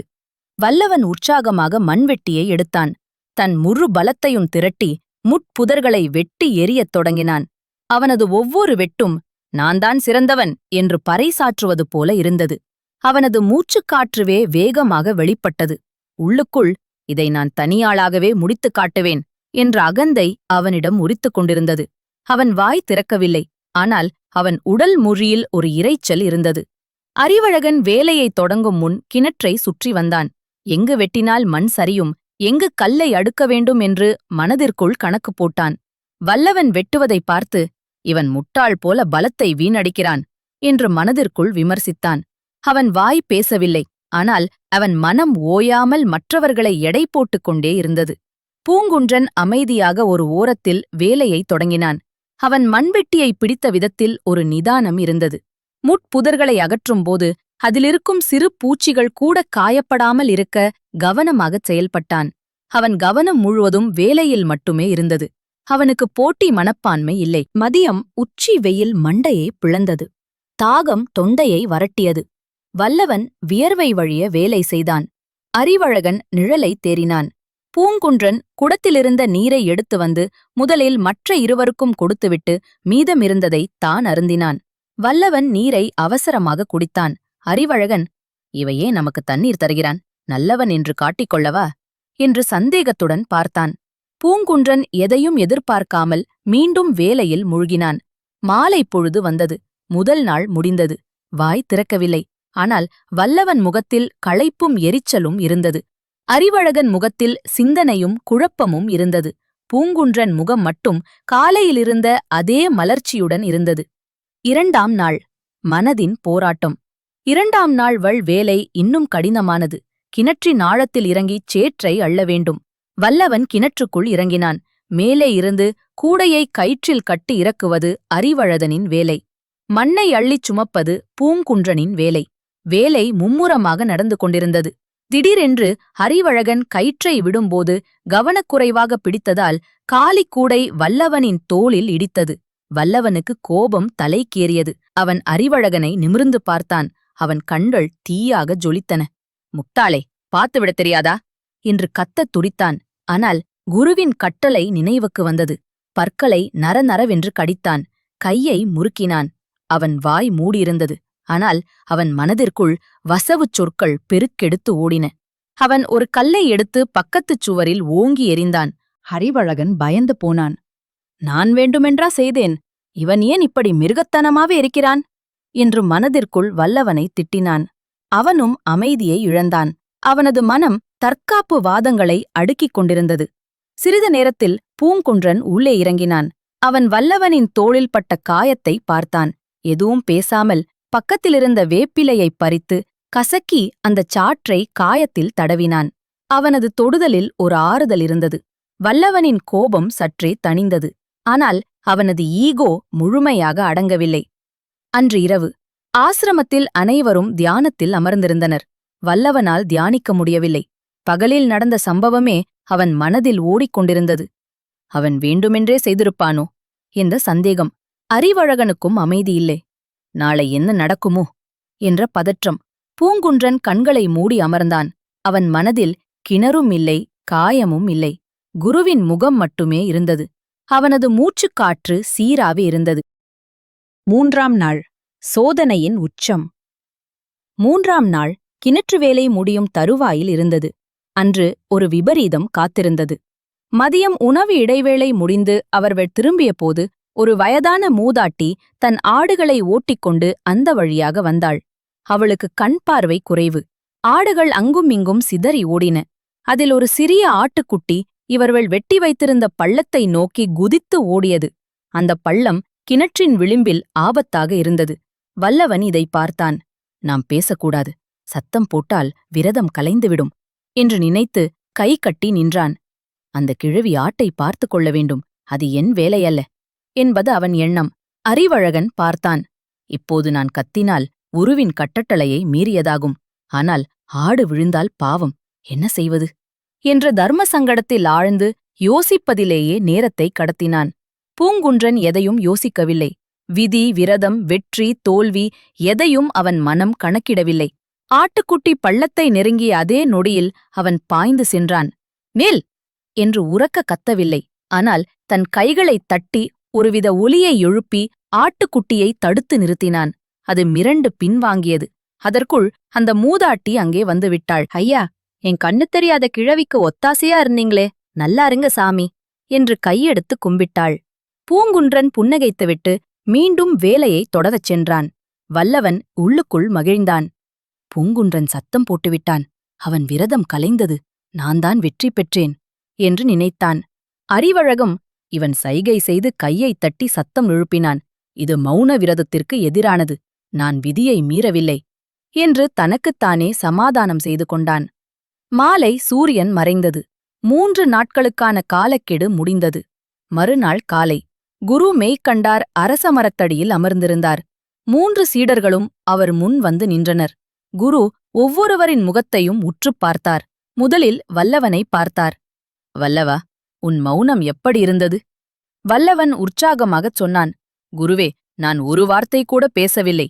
எத்தனையோ இடையூறுகள் வந்தன. அறிவழதன் என் மீது கூடையை போட்டான். வலி உயிர் போனது. அப்போதும் நான் கத்தவில்லை. என் மன உறுதியை காப்பாற்றிக் கொண்டேன். குரு புன்னகைத்தார். நீ வாய் திறக்கவில்லை, ஆனால் உன் கோபம் கிணற்றுச் சுவரில் எதிரொலித்தது. நீ எறிந்த கல் உன் மனதின் இரைச்சலை வெளிப்படுத்தியது. நீ உள்ளுக்குள் ஓயாமல் பேசிக்கொண்டே இருந்தாய். உனது மௌனம் உதடுகளில் மட்டுமே இருந்தது. வல்லவன் தலை குனிந்தான். அடுத்து அறிவழகனிடம் திரும்பினார். உன் அனுபவம் என்ன? அறிவழகன் சொன்னான். குருவே, நான் விதிகளுக்கு உட்பட்டு நடந்தேன். என் மனம் மற்றவர்களை காயப்படுத்த நினைக்கவில்லை. ஆடு விழுந்தபோது கூட நான் உங்கள் கட்டளையை மீறக்கூடாது என்று உறுதியாக இருந்தேன். குரு மெதுவாகச் சொன்னார். அறிவழகா, நீ விதிகளின் கைதியாக இருந்தாய். ஆடு விழும்போது உன் மனதில் எழுந்த குழப்பம் 1000 வார்த்தைகளுக்குச் சமம். நான் செய்வது சரியா தவறா என்ற தர்க்கம் உன் மண்டைக்குள் இரைச்சலிட்டது. நீயும் அமைதியாக இல்லை. கடைசியாக பூங்குன்றனை பார்த்தார். அவன் எதுவும் பேசாமல் அமைதியாக நின்றான். பூங்குன்றா, நீ என்ன சொல்கிறாய்? நீதானே ஆட்டை விரட்டக் கைத்தட்டி ஓசை எழுப்பினாய் என்று கேட்டார் குரு. பூங்குன்றன் பணிவாகச் சொன்னான். குருவே, அந்த தருணத்தில் எனக்கு நான் என்ற எண்ணமே இல்லை. அந்த ஆட்டின் உயிர் மட்டுமே என் கண்ணுக்குத் தெரிந்தது. நான் எழுப்பிய ஓசை என் அகந்தையின் குரல் அல்ல. அது அந்த உயிரைக் காக்கும் கருவியாக மட்டுமே இருந்தது. அதற்குப் பின் அந்த மூதாட்டி வாழ்த்திய போதும் நான் அதை என் மனதிற்குள் எடுத்துக்கொள்ளவில்லை. வேலை முடிந்ததும் என் மனம் கிணற்று நீரைப் போலவே சலனமற்று இருந்தது. குருவின் முகம் பிரகாசமானது. அவர் எழுந்து வந்து பூங்குன்றனை தழுவிக்கொண்டார். மௌனத்தின் உண்மைப் பொருள் குரு மற்ற இருவருக்கும் விளக்கினார். சீடர்களே, மௌனம் என்பது வெறும் வார்த்தைகளை நிறுத்துவது அல்ல, அது எண்ணங்களின் ஓய்வு. வல்லவன், நீ கோபத்தை அடக்கினாய், ஆனால் அதை உள்ளுக்குள் வளர்த்தாய். அது மௌனமல்ல, அடக்குமுறை. அறிவழகன், நீ புத்தியால் மௌனத்தை கணக்கிட்டாய், அது வியாபாரம். ஆனால் பூங்குன்றன், அவனது மௌனம் இயல்பானது. அவனுக்குள் தான் என்ற அகந்தை இல்லை. சுயநலம் இல்லாத இடத்தில் தான் உண்மையான மௌனம் பிறக்கிறது. ஆட்டை துரத்திய போது அவன் எழுப்பிய சத்தம் அவசியத்துக்காக எழுந்தது. அதில் நான் என்ற ஆணவம் இல்லை. தேவை முடிந்ததும் அவன் மீண்டும் முழுமையான அமைதிக்குத் திரும்பினான். குரு ஆழமாகத் தொடர்ந்தார். எவன் ஒருவன் புறச்சூழல் எப்படி இருந்தாலும் தன் அகத்தில் சலனமில்லாமல் இருக்கிறானோ அவனே உண்மையான ஞானி. கிணறு வெட்டும்போது சேறு பூசியது உங்கள் உடம்பில் மட்டுமல்ல, உங்கள் மனதிலும் தான். பூங்குன்றன் மட்டுமே அந்தச் சேற்றை உடனுக்குடன் கழுவிவிட்டான். வல்லவனும் அறிவழகனும் தங்கள் தவறை உணர்ந்தனர். உண்மையான மௌனம் என்பது காட்டில் சென்று வாழ்வதிலோ வாயை மூடியிருப்பதிலோ இல்லை. அது மனதின் எதிர்பார்ப்புகளையும் விருப்பு வெறுப்புகளையும் துறப்பதில் இருக்கிறது என்பதை புரிந்து கொண்டனர். அன்று முதல் ஆசிரமத்தின் பொறுப்பு பூங்குன்றனிடம் ஒப்படைக்கப்பட்டது. அவன் தலைமையில் அந்த ஆசிரமம் வார்த்தைகளற்ற அன்பையும் அமைதியையும் உலகுக்கு போதிக்கும் இடமாக மாறியது. நீதி. உண்மையான மௌனம் என்பது உதடுகளை மூடுவது அல்ல, அது மனதின் இரைச்சலை அடக்கி அகந்தையை அழிப்பதே ஆகும். முடிவுரை. அந்த கிராமத்து கிணற்றில் இன்றும் தண்ணீர் வற்றாமல் ஊறிக்கொண்டிருக்கிறது. அதுபோலவே நம் மனதிலும் தேவையற்ற எண்ணங்களை அருள்மொழி தேடிய அறிவுக்கரசி. ஒரு மாறுவேடத் தேடல். பூங்குடி எனும் அழகான ஊரில் பரம்பரை செல்வந்தரான நல்ல சிவமையா வாழ்ந்து வந்தார். அவருக்கு அருள்மொழி என்று ஒரு மகன் இருந்தான். அருள்மொழி பெயருக்கேற்றாற் போலவே அறிவும் அமைதியும் கொண்டவன். அவனுக்கு திருமண வயது வந்தது. நல்ல சிவமையா தன் மகனுக்கு பெண் பார்க்கத் தொடங்கினார். ஊரிலுள்ள பெரிய தனவந்தர்கள் நிலச்சுவாந்தார்கள் அனைவரும் தங்கள் வீட்டுப் பெண்ணை அருள்மொழிக்கு மணம் முடித்துக் கொடுக்க போட்டியிட்டனர். அழகு, அந்தஸ்து, சீர்வரிசை என எதுவும் குறையாத இடங்களவை. ஆனால் அருள்மொழிக்கு ஒரு நிபந்தனை இருந்தது. அவன் தன் தந்தையிடம் கூறினான், அப்பா, எனக்கு பொன்னோ பொருளோ பேரழகோ முக்கியமல்ல. என் வாழ்க்கை துணையாக வருபவள் பொறுமையின் சிகரமாக இருக்க வேண்டும். நம் வீட்டில் எத்தனையோ வேலைகள், எத்தனையோ மனிதர்கள், அனைவரையும் அரவணைத்துச் செல்லும் குணம் கொண்டவளே இந்த வீட்டிற்கு விளக்காக இருக்க முடியும். அழகை விட குணமே சிறந்தது. நல்ல சிவமையா மகனின் முடிவை மதித்தார். இருந்தாலும் ஒரு பெண்ணின் பொறுமையை எப்படிச் சோதிப்பது என்று யோசித்தார். அருள்மொழி சிரித்துக்கொண்டே சொன்னான், அப்பா, நான் மாறுவேடத்தில் சென்று எனக்கு ஏற்ற துணையை தேடிக்கொள்கிறேன். என் மனதிற்கு பிடித்த பெண்ணை நான் அடையாளம் கண்டு கொண்டால் பிறகு நீங்கள் முறைப்படி பெண் கேளுங்கள். அருள்மொழி ஒரு சாதாரண வழிப்போக்கனைப் போல அழுக்கடைந்த ஆடைகளை அணிந்து கொண்டு கையில் ஒரு பித்தளைச் செம்பும் தோளில் ஒரு பழைய துணிப்பையையும் எடுத்துக்கொண்டு கிளம்பினான். அவன் தேடல் தொடங்கியது. முதலில் அவன் சென்றது பக்கத்து ஊரான வேலூருக்கு. அங்கு ஒரு பெரிய மிராசுதாரர் வீடு இருந்தது. அவர்கள் வீட்டுப் பெண் திலகவதி மிகவும் அழகி என்று கேள்விப்பட்டிருந்தான். அருள்மொழி அந்த வீட்டுத் திண்ணையில் போய் அமர்ந்தான். வெயில் சுட்டெரிக்கும் மதிய வேளை. வீட்டிலிருந்து பட்டுப்புடவை சரசரக்க திலகவதி வெளியே வந்தாள். வாசலில் ஒரு அழுக்கடைந்த வழிப்போக்கன் அமர்ந்திருப்பதைப் பார்த்ததும் அவள் முகம் சுருங்கியது. ஏய், யாரதங்கே? பிச்சைக்காரர்களைப் போல வாசலை மறைத்துக் கொண்டு உட்காராதீர்கள். அந்தப் பக்கம் போய் உட்காருங்கள் என்று அதிகாரமாக கத்தினாள். அருள்மொழி மெதுவாக எழுந்து, தாயே, வெயில் அதிகமாக இருக்கிறது. வழி நடந்த களைப்பு. கொஞ்சம் தண்ணீர் கிடைக்குமா என்று கேட்டான். அதற்கு அவள், வேலை மெனக்கெட்டு உங்களுக்கு தண்ணீர் கொண்டு வர ஆள் இல்லை இங்கே. குளத்துக்குப் போய் குடியுங்கள் என்று சொல்லிவிட்டு கதவை டமார் என்று சாத்தினாள். அருள்மொழி புன்னகைத்தான். அழகு இருந்தது, ஆனால் அங்கே ஈரம் இல்லை. அவன் அங்கிருந்து நகர்ந்தான். அடுத்து அவன் சென்றது ஒரு வணிகர் வீட்டிற்கு. அந்த வீட்டுப் பெண் கலைவாணி. அவள் மிகவும் படித்தவள், புத்திசாலி என்று பெயர் பெற்றவள். அருள்மொழி அந்த வீட்டுத் திண்ணையில் அமர்ந்து தனக்கு தாகமாக இருப்பதாகவும் கொஞ்சம் மோர் கிடைக்குமா என்றும் கேட்டான். கலைவாணி வெளியே வந்தாள். அவள் கையில் ஏதோ கணக்கு எழுதும் ஓலைச்சுவடி இருந்தது. அவளை பார்த்ததும் அருள்மொழி, தாயே, வழிப்போக்கன் நான். பசியும் தாகமும் வாட்டுகிறது. ஒரு கவளம் சோறும் நீரும் கிடைக்குமா என்று கேட்டான். கலைவாணி அவனை ஏற இறங்க பார்த்தாள்.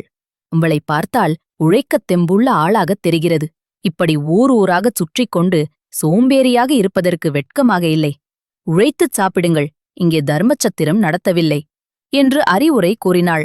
அவள் சொன்னது நியாயமாக இருந்தாலும் பசியோடு வந்த ஒருவனிடம் பேசும் முறை அதுவல்ல என்பதை அருள்மொழி உணர்ந்தான்.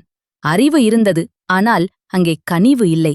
அவன் அமைதியாக அங்கிருந்து நடந்தான். அருள்மொழி பல ஊர்களை கடந்தான். கடைசியாக ஒரு சிறிய கிராமத்திற்கு வந்து சேர்ந்தான். ஊரின் எல்லையில் ஒரு ஓட்டு வீடு இருந்தது. வீட்டின் முன் ஒரு வேப்ப மரம் நிழல் பரப்பியிருந்தது. அந்த வீட்டின் திண்ணை சுத்தமாக மெழுகப்பட்டு கோலமிடப்பட்டிருந்தது. அது ஒரு ஏழை விவசாயியின் வீடு. அந்த வீட்டில் பூங்குழலி என்ற பெண் தன் வயதான பெற்றோருடன் வசித்து வந்தாள். அருள்மொழி அந்த திண்ணையில் போய் அமர்ந்தான். மதிய வெயில் உக்கிரமாக இருந்தது. களைப்பில் அவன் கண்கள் சொருகின. சிறிது நேரத்தில் உள்ளே இருந்த ஒரு பெண் முகம் எட்டிப் பார்த்தது. அது பூங்குழலி. மாநிறம், களைந்த தலைமுடி, நெற்றியில் ஒரு சிறிய பொட்டு, ஆடம்பரமில்லாத எளிமையான தோற்றம்.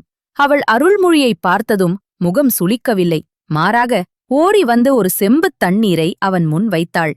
ஐயா, வெயிலில் நடந்து வந்திருக்கிறீர்கள் போலிருக்கிறது. முதலில் இந்த தண்ணீரை குடியுங்கள் என்று கனிவோடு கூறினாள். அருள்மொழிக்கு அதுவே முதல் வெற்றியாகத் தெரிந்தது. ஆனால் அவன் சோதனையை தொடங்கினான். தண்ணீரை வாங்கும்போது வேண்டுமென்றே கை நடுங்குவது போல நடித்து அந்த நீர் முழுவதையும் திண்ணையில் கொட்டினான். அதுவும் அவள் காலில் படும்படி கொட்டினான். சாதாரண பெண்ணாக இருந்தால் கோபம் வந்திருக்கும். ஆனால் பூங்குழலி பதறினாள். ஐயோ, ஐயா, கை தவறிவிட்டதா?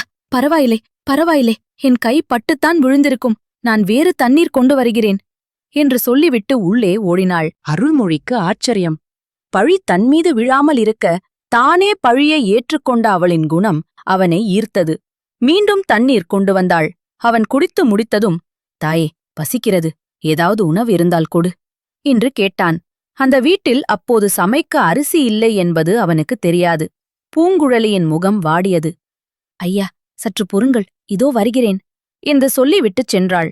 அவள் தன் தாயிடம் சென்று, அம்மா, வாசலில் ஒரு பெரியவர் பசியோடு இருக்கிறார். நம்மிடம் இருந்த பழைய சோறு காலையிலேயே தீர்ந்து விட்டது. என்ன செய்வது என்று கேட்டாள். அவள் தாய், மகளே, பானையில் கொஞ்சம் கேழ்வரகு மாவு இருக்கிறது. கூழ் காய்ச்சிக் கொடு. ஆனால் விறகு ஈரமாக இருக்கிறது. எப்படி அடுப்பு எரிப்பாய் என்று கவலைப்பட்டாள். பூங்குழலி சற்றும் தளரவில்லை. நான் பார்த்துக் கொள்கிறேன் அம்மா என்று சொல்லிவிட்டு கொல்லைப்புறம் சென்று காய்ந்த சருகுகளையும் சிரட்டைகளையும் பொறுக்கிக் கொண்டு வந்து ஊதி ஊதி அடுப்பை பற்ற வைத்தாள். புகை அவள் கண்களை கரித்தது. இருமினாள். ஆனாலும் பசியோடு காத்திருக்கும் ஒருவருக்காக அந்த வேதனையை பொருட்படுத்தவில்லை. சுமார் அரை நாழிகை கழித்து ஆவி பறக்கும் கேழ்வரகு கூழுடன் கொஞ்சம் வற்றலையும் வைத்து எடுத்து வந்தாள். ஐயா, தாமதமாகிவிட்டது, மன்னிக்க வேண்டும். வீட்டின் சோறு இல்லை. இந்த கூழ் இருக்கிறது, பசியாருங்கள் என்று பணிவோடு கொடுத்தாள். அருள்மொழி அந்த தட்டை கையில் வாங்கினான். சோதனையின் உச்சகட்டத்தை நிகழ்த்தினான். தட்டை வாங்கும்போது வேண்டுமென்றே தட்டை தட்டிவிட்டான். கூழ் முழுவதும் தரையில் கொட்டியது. மண் தரையில் கூழ் பரவியது. இந்த முறை எப்பேற்பட்ட பொறுமைசாலிக்கும் கோபம் வந்தே தீரும். இவ்வளவு கஷ்டப்பட்டு புகையை சுவாசித்து சமைத்த உணவை ஒருவன் பாழாக்கிவிட்டால் எப்படி இருக்கும்? ஆனால் பூங்குழலி செய்தது அருள்மொழியை சிலிர்க்க வைத்தது. அவள் ஐயோ என்று பதறி கீழே கொட்டிய உணவை பார்க்கவில்லை. அருள்மொழியின் கையை பிடித்துக் கொண்டாள். ஐயா, கூழ் சூடாக இருந்ததே, உங்கள் கையில் பட்டுவிட்டதா? சுடுகிறதா என்று அவன் கையை தடவி பார்த்தாள்.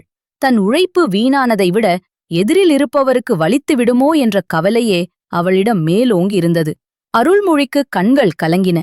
பெண்ணே, உன் உழைப்பை நான் வீணாக்கிவிட்டேனே என்று உனக்கு கோபம் வரவில்லையா என்று கேட்டான்.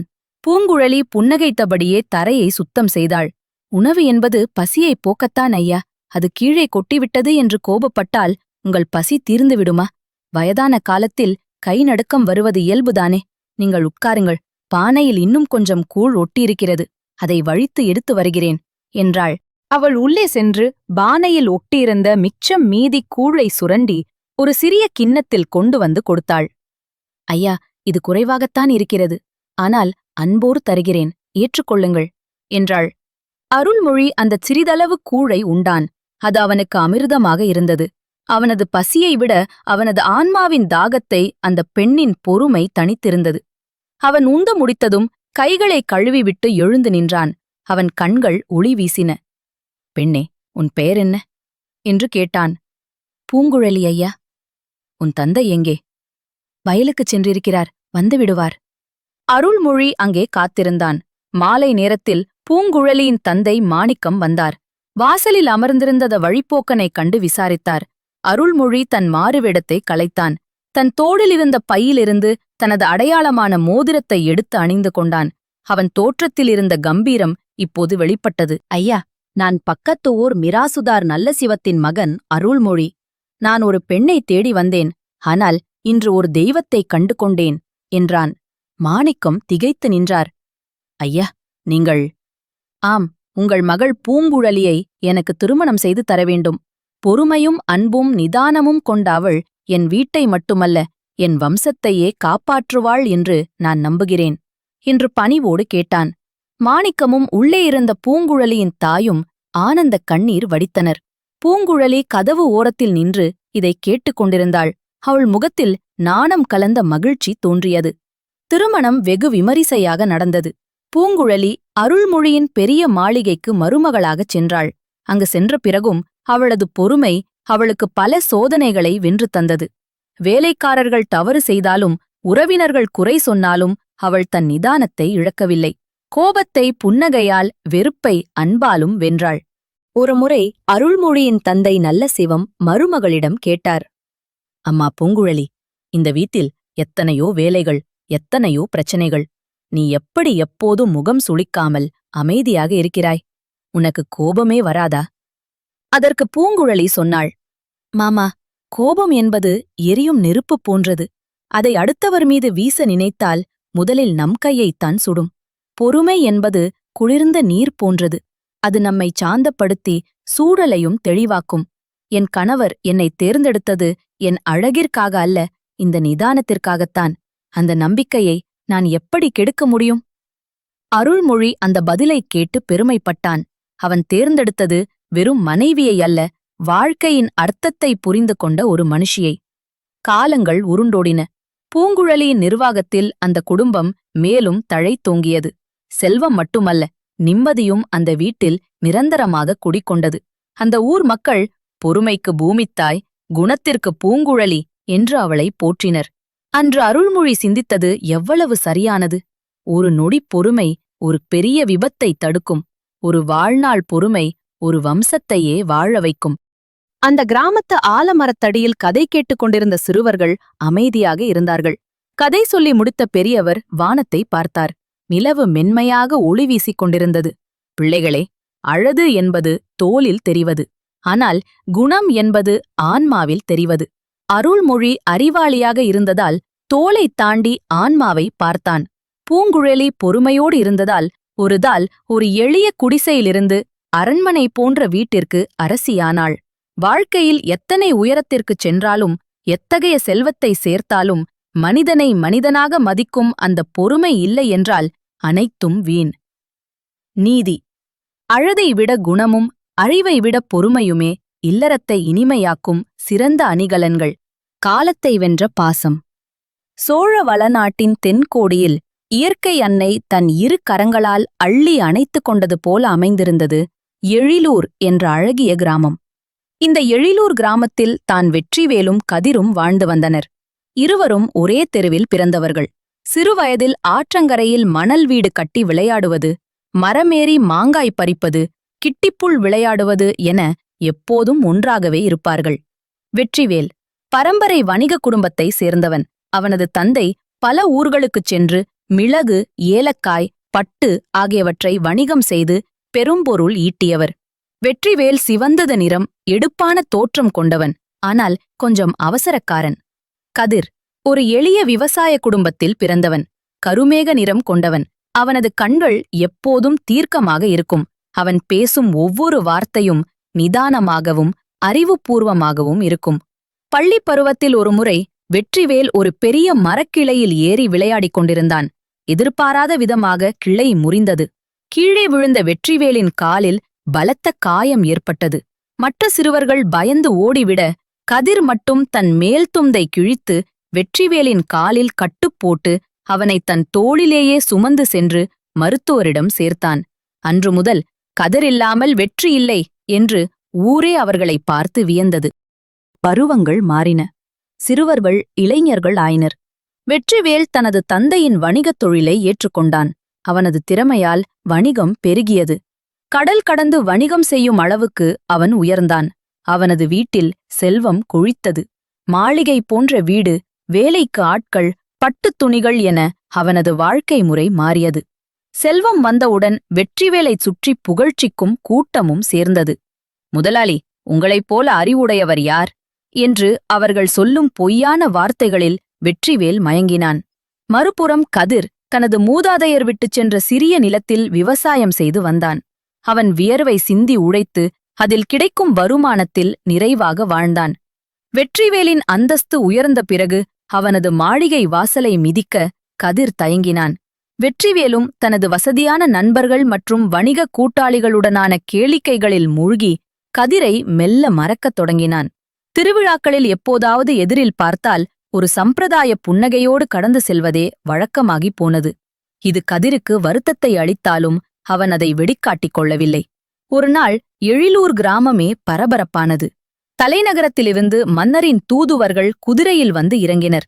முரசறைந்து அறிவிக்கப்பட்டது, மாமன்னரின் அன்புத் மகள் இளவரசியின் திருமணத்திற்காக மிகச்சிறந்த பட்டுச் சேலைகளையும் அரிய வகை நவரத்தின அணிகலன்களையும் கொண்டு வருமாறு வணிகர் வெற்றிவேலுக்கு மன்னர் ஆணையிட்டுள்ளார். இது சாதாரண அறைப்பு அல்ல, அரசவை வணிகராக மாறும் அரிய வாய்ப்பு. வெற்றிவேல் மகிழ்ச்சியில் துள்ளிக் குதித்தான். உடனே பயணத்திற்கான ஏற்பாடுகள் தொடங்கின. உயர்ந்த ரக பட்டுத் துணிகள், முத்து மாலைகள், பவளக் கொடிகள் என அனைத்தும் வண்டிகளில் ஏற்றப்பட்டன. இந்த பயணம் நீண்டது. வழியில் அடர்ந்த காடுகளும் மலைப்பாதைகளும் உண்டு. தன்னுடன் வரும் பணியாளர்கள் பணத்திற்காக வேலை செய்பவர்களைத் தவிர ஆபத்து காலத்தில் உயிருக்குத் துணிந்து உதவுவார்களா என்பது சந்தேகம். அவனுக்கு சட்டென கதிரின் நினைவு வந்தது. ஆபத்தில் உதவுபவன்தான் உண்மையான நண்பன். கதிர் மட்டுமே என் உயிருக்குத் துணையாக இருப்பான் என்று அவனது உள்மனம் சொன்னது. கதிரின் குடிசைக்குச் சென்றான் வெற்றிவேல். கதிர் வயலில் வேலை செய்துவிட்டு கைகால் கழுவிக் கொண்டிருந்தான். நண்பா கதிர், நீண்ட நாட்களுக்குப் பிறகு உன்னை தேடி வந்துள்ளேன். மன்னரின் அழைப்பை ஏற்று நான் தலைநகரம் செல்கிறேன். நீ என்னோடு துணையாக வந்தால் எனக்கு பெரும் பலமாக இருக்கும் என்று தயக்கத்துடன் கேட்டான். கதிர் பழைய கசப்புகளை மனதில் கொள்ளவில்லை. அவனது முகம் மலர்ந்தது. வெற்றி, உன் உயர்வு என் மகிழ்ச்சி. உனக்கு ஒரு துணை தேவை என்றால் நான் மறுப்பேனா? அதுவும் நல்ல காரியத்திற்குச் செல்கிறாய், நான் வருகிறேன் என்று கூறிவிட்டு தனது மாட்டு வண்டியில் வைக்கோலை பரப்பி பயணத்திற்கு தயாரானான். இருவரும் 2 வண்டிகளில் பொருட்களுடன் புறப்பட்டனர். முதல் நாள் பயணம் சமவெளி பகுதிகளில் இனிதே கழிந்தது. இரவு வேளையில் ஒரு மரத்தடியில் தங்கினர். வெற்றிவேலின் பணியாளர்கள் சமைக்கத் தொடங்கினர். வெற்றிவேல் பட்டு மெத்தையில் படுத்திருந்தான். கதிர் கீழே ஒரு துண்டை விரித்து அமர்ந்தான். நிலா வெளிச்சத்தில் இருவரும் பழைய நினைவுகளை பேசத் தொடங்கினர். கதிர், ஞாபகம் இருக்கிறதா? சிறுவயதில் நாம் அந்த ஆலமரத்தடியில் புளியோதரை சாப்பிடுவோமே என்று வெற்றிவேல் கேட்டான். கதிர் சிரித்துக்கொண்டே, ஆமாம் வெற்றி, அன்று நம்மிடம் பணம் இல்லை, ஆனால் மனதில் எவ்வளவு சந்தோஷம் இருந்தது. இப்போது உன்னிடம் எல்லாம் இருக்கிறது, ஆனால் நிம்மதி இருக்கிறதா என்று கேட்டான். அந்த கேள்வி வெற்றிவேலை சிந்திக்க வைத்தது. மறுநாள் அவர்கள் ஒரு அடர்ந்த காட்டுப்பாதையை கடக்க வேண்டியிருந்தது. மரங்கள் சூரிய ஒளியையே மறைக்கும் அளவுக்கு அடர்த்தியாக இருந்தன. வானம் இருண்டு இடி முழக்கத்துடன் பெருமழை கொட்டத் தொடங்கியது. காட்டு ஓடையில் வெள்ளம் பெருக்கெடுத்தது. பாதை முழுவதும் சேரும் சகதியுமானது. அப்போது வெற்றிவேலின் வண்டிச் சக்கரம் ஒரு பெரிய பள்ளத்தில் இறங்கி பலமாக மோதியது. டமார் என்ற சத்தத்துடன் வண்டியின் அச்சாணி முறிந்து வண்டி சாய்ந்தது. வண்டியிலிருந்த விலை உயர்ந்த பொருட்கள் சேற்றில் விழும் நிலை ஏற்பட்டது. வெற்றிவேல் பதற்றத்தில் என்ன செய்வது என்று தெரியாமல் திகைத்தான். ஐயோ, மன்னருக்கு கொண்டு செல்லும் பொருட்கள், நேரம் வேறு கடந்து கொண்டிருக்கிறதே என்று புலம்பினான். அவனது பணியாளர்கள் மழையில் நனைய பயந்து மரத்தடியில் ஒதுங்கினர். ஆனால் கதிர் மழையையும் பொருட்படுத்தாமல் வண்டியின் அடியில் புகுந்தான். சேற்றில் புரண்டு உடைந்த அச்சாணியை பார்த்தான். அருகிலிருந்த உறுதியான தேக்கு மரக்கிளையை வெட்டி அதை தனது இடுப்பிலிருந்த கத்தியால் லாவகமாகச் செதுக்கினான். சிறிது நேரத்தில் ஒரு தற்காலிக அச்சாணியை உருவாக்கினான். பிறகு, வெற்றி, சும்மா வேடிக்கை பார்க்காதே, வந்து தோள் பொடு என்று உரிமையுடன் கூப்பிட்டான். கதிரின் கட்டளைக்கு கட்டுப்பட்டு வெற்றிவேலும் சேற்றில் இறங்கினான். இருவரும் சேர்ந்து ஏலேலோ ஐலசா என்று பாடிக்கொண்டே வண்டியை தூக்கி நிறுத்தினர். மழையில் நனைந்தபடி நின்ற கதிரை பார்த்தபோது வெற்றிவேலுக்கு கண்கள் பனித்தன. பணத்திற்காக வந்தவர்களெல்லாம் ஒதுங்கி நிற்கிறார்கள், ஆனால் இவன் மட்டும் எனக்காகச் சேற்றில் புரளுகிறானே என்று எண்ணி வெட்கினான். பல தடைகளைத் தாண்டி அவர்கள் தலைநகரை அடைந்தனர். தலைநகரம் இந்திரலோகம் போல காட்சியளித்தது. அகலமான வீதிகள், மாட மாளிகைகள், எங்கு பார்த்தாலும் மக்கள் கூட்டம். அரண்மனைக்குள் நுழைந்ததும் வெற்றிவேல் கொண்டு வந்த பொருட்கள் மன்னரின் அவையில் வைக்கப்பட்டன. மன்னரும் இளவரசியும் அந்த பட்டின் மென்மையையும் முத்துக்களின் ஒளியையும் பார்த்து வியந்தனர். இதே அவையில் சிங்காரம் என்ற மற்றொரு வணிகனும் வந்திருந்தான். அவன் பக்கத்து நாட்டு வணிகன். அவனது பொருட்கள் வெற்றிவேலின் பொருட்களுக்கு ஈடு கொடுக்க முடியவில்லை. மன்னர் வெற்றிவேலை பாராட்டுவதைக் கண்ட சிங்காரத்திற்கு பொறாமை தீயாக எரிந்தது. இவனை இப்படியே விட்டால் மன்னரின் மொத்த ஆதரவும் இவனுக்குத்தான் கிடைக்கும். இவனை அவமானப்படுத்தி விரட்ட வேண்டும் என்று வஞ்சகத் திட்டம் தீட்டினான். அரண்மனை வணிகர்களுக்கான விடுதியில் அனைவரும் தங்கியிருந்தனர். நள்ளிரவு நேரம். அனைவரும் உறங்கிக் கொண்டிருந்தனர். சிங்காரம் அரண்மனை காவலன் ஒருவனை தனியே அழைத்தான். வீரனே, உனக்கு வாழ்நாள் முழுவதும் உட்கார்ந்து சாப்பிடும் அளவுக்கு பொற்காசுகள் தருகிறேன். நீ ஒரு சிறிய உதவி செய்ய வேண்டும் என்றான். பணத்தைக் கண்ட காவலனின் கண்கள் விரிந்தன. சிங்காரம் மன்னரின் பொக்கிஷ அறையிலிருந்து ஒரு விலைமதிப்பற்ற வைர மாலையை திருடி வரச் செய்தான். பின்னர் அந்த மாலையை தந்திரமாக வெற்றிவேலின் பட்டுத்துணி மூட்டைகளுக்கு இடையில் யாருக்கும் தெரியாமல் மறைத்து வைக்கச் செய்தான். மறுநாள் காலை அரண்மனையில் இளவரசியின் வைரமாலை களவு போனது என்ற செய்தி இடி போல இறங்கியது. அரண்மனை காவலர்கள் வணிகர்களின் அறைகளை சோதனையிட்டனர். சிங்காரம் எதிர்பார்த்தது போலவே வெற்றிவேலின் மூட்டையை அவிழ்த்தபோது அதிலிருந்து அந்த வைர மாலை மின்னிக்கொண்டு கீழே விழுந்தது. அவையே அதிர்ச்சியில் உறைந்தது. நம்பிக்கைக்குரிய வணிகர் என்று நினைத்தால் இப்படி திருட்டுத்தனம் செய்துவிட்டாயே என்று மன்னர் சினந்தார். வெற்றிவேல், மன்னரே, சத்தியமாக நான் இதை எடுக்கவில்லை. இது எப்படி என் மூட்டைக்குள் வந்தது என்றே தெரியவில்லை. யாரோ சதி செய்துவிட்டார்கள் என்று கண்ணீர் விட்டு கதறினான். ஆனால் ஆதாரம் அவனுக்கு எதிராக இருந்தது. களவாடிய இவனை சிறையில் அடையுங்கள். நாளை விசாரணை செய்து தண்டனை வழங்கப்படும் என்று மன்னர் உத்தரவிட்டார். வெற்றிவேல் சிறைச்சாலைக்குள் தள்ளப்பட்டான். அவனது கனவுகள் அனைத்தும் நொறுங்கிப் போயின. நடந்ததை அறிந்த கதிர் கலங்கவில்லை. அவனது விவசாய அறிவு அவனுக்கு ஒன்றை உணர்த்தியது. பயிர் செழிப்பாக வளர்ந்தால் களைகள் தானாக வளரும். வெற்றிவேலின் வளர்ச்சியை பிடிக்காத யாரோ செய்த வேலை இது என்று யூகித்தான். கதிர் அரண்மனையை சுற்றி வந்தான். அப்போது நேற்று இரவு சிங்காரத்துடன் பேசிய அதே காவலன் அரண்மனைக்கு வெளியே இருந்த கடை வீதியில் ஒரு பொம்மைக் கடையில் நின்று கொண்டிருப்பதைக் கண்டான். கதிர் மறைந்திருந்து கவனித்தான். அந்த காவலன் சாதாரண மக்கள் வாங்க முடியாத வெள்ளி வேலைப்பாடுகள் கொண்ட மிக உயர்ந்த மரக்குதிரை பொம்மையை விலைக்கு வாங்கினான். கடைக்காரர், வீரரே, இது மிக அதிக விலையாயிற்றே, உன்னிடம் ஏது இவ்வளவு பணம் என்று கேட்டார். அதற்கு காவலன் கர்வத்துடன், நேற்று ஒரு பெரிய இடத்து வணிகருக்கு சின்னதாக ஒரு உதவி செய்தேன். அதிர்ஷ்ட தேவதை என் கதவை தட்டினாள். என் மகனுக்கு இதுதான் வேண்டும் என்று சொல்லி ஒரு பட்டுப்பையிலிருந்து தங்கக் காசுகளை எடுத்துக் கொடுத்தான். இதைக் கேட்ட கதிரின் மூளை மின்னல் வேகத்தில் வேலை செய்தது. பெரிய இடத்து வணிகர் என்பது சிங்காரமாகத்தான் இருக்க வேண்டும். ஆனால் இதை மன்னரிடம் எப்படி நிரூபிப்பது? சாட்சி இல்லாமல் சொன்னால் நம்ப மாட்டார்கள். மறுநாள் சபை கூடியது. வெற்றிவேல் தலை குனிந்து கை விலங்கிடப்பட்டு நின்றான். சிங்காரம் வெற்றியின் மகிழ்ச்சியை மறைத்துக் கொண்டு சோகமாக இருப்பது போல் நடித்துக் கொண்டிருந்தான். கதிர் மன்னரிடம் சென்று பணிந்து வணங்கினான். மன்னரே, என் நண்பன் வெற்றிவேல் தவறு செய்யாதவன். உண்மையான குற்றவாளியைக் கண்டறிய எனக்கு ஒரு வாய்ப்பு அளியுங்கள். நம் குலதெய்வக் கோவிலின் சத்திய தீர்த்தம் என்னிடம் உள்ளது. இது பொய்யர்களைக் காட்டிக் கொடுக்கும் சக்தி வாய்ந்தது என்று ஒரு சிறிய பித்தளைச் செம்பை உயர்த்திக் காட்டினான். மன்னர் ஆர்வத்துடன், அது எப்படி சாத்தியம் என்று கேட்டார். கதிர் விளக்கினான். மன்னரே, இந்தச் செம்பிற்குள் இருப்பது புனித தீர்த்தம். இதில் நான் ஒரு மந்திரக் கயிறை போட்டுள்ளேன். உண்மையில் அந்த வைர மாலையை திருடியவர் அல்லது திருடத் துணை போனவர் இந்த கயிறை தொட்டால் அன்று இரவு அவர்கள் கைகளில் கடுமையான எரிச்சல் உண்டாகும். மறுநாள் காலை அவர்கள் கைகள் கருத்துவிடும். குற்றமற்றவர் தொட்டால் அது பூவின் மென்மையாக இருக்கும். மன்னர் ஒப்புக்கொண்டார். முதலில் வெற்றிவேல் தொடட்டும் என்றான் கதிர். வெற்றிவேல் எந்த பயமும் இன்றி தைரியமாக செம்பிற்குள் கையை விட்டு அந்த கயிறை தொட்டு வணங்கினான். அடுத்து சிங்காரத்தையும் அந்த காவலனையும் தொடச் சொன்னான். அவர்கள் இருவரும் உள்ளுக்குள் நடுங்கினர்.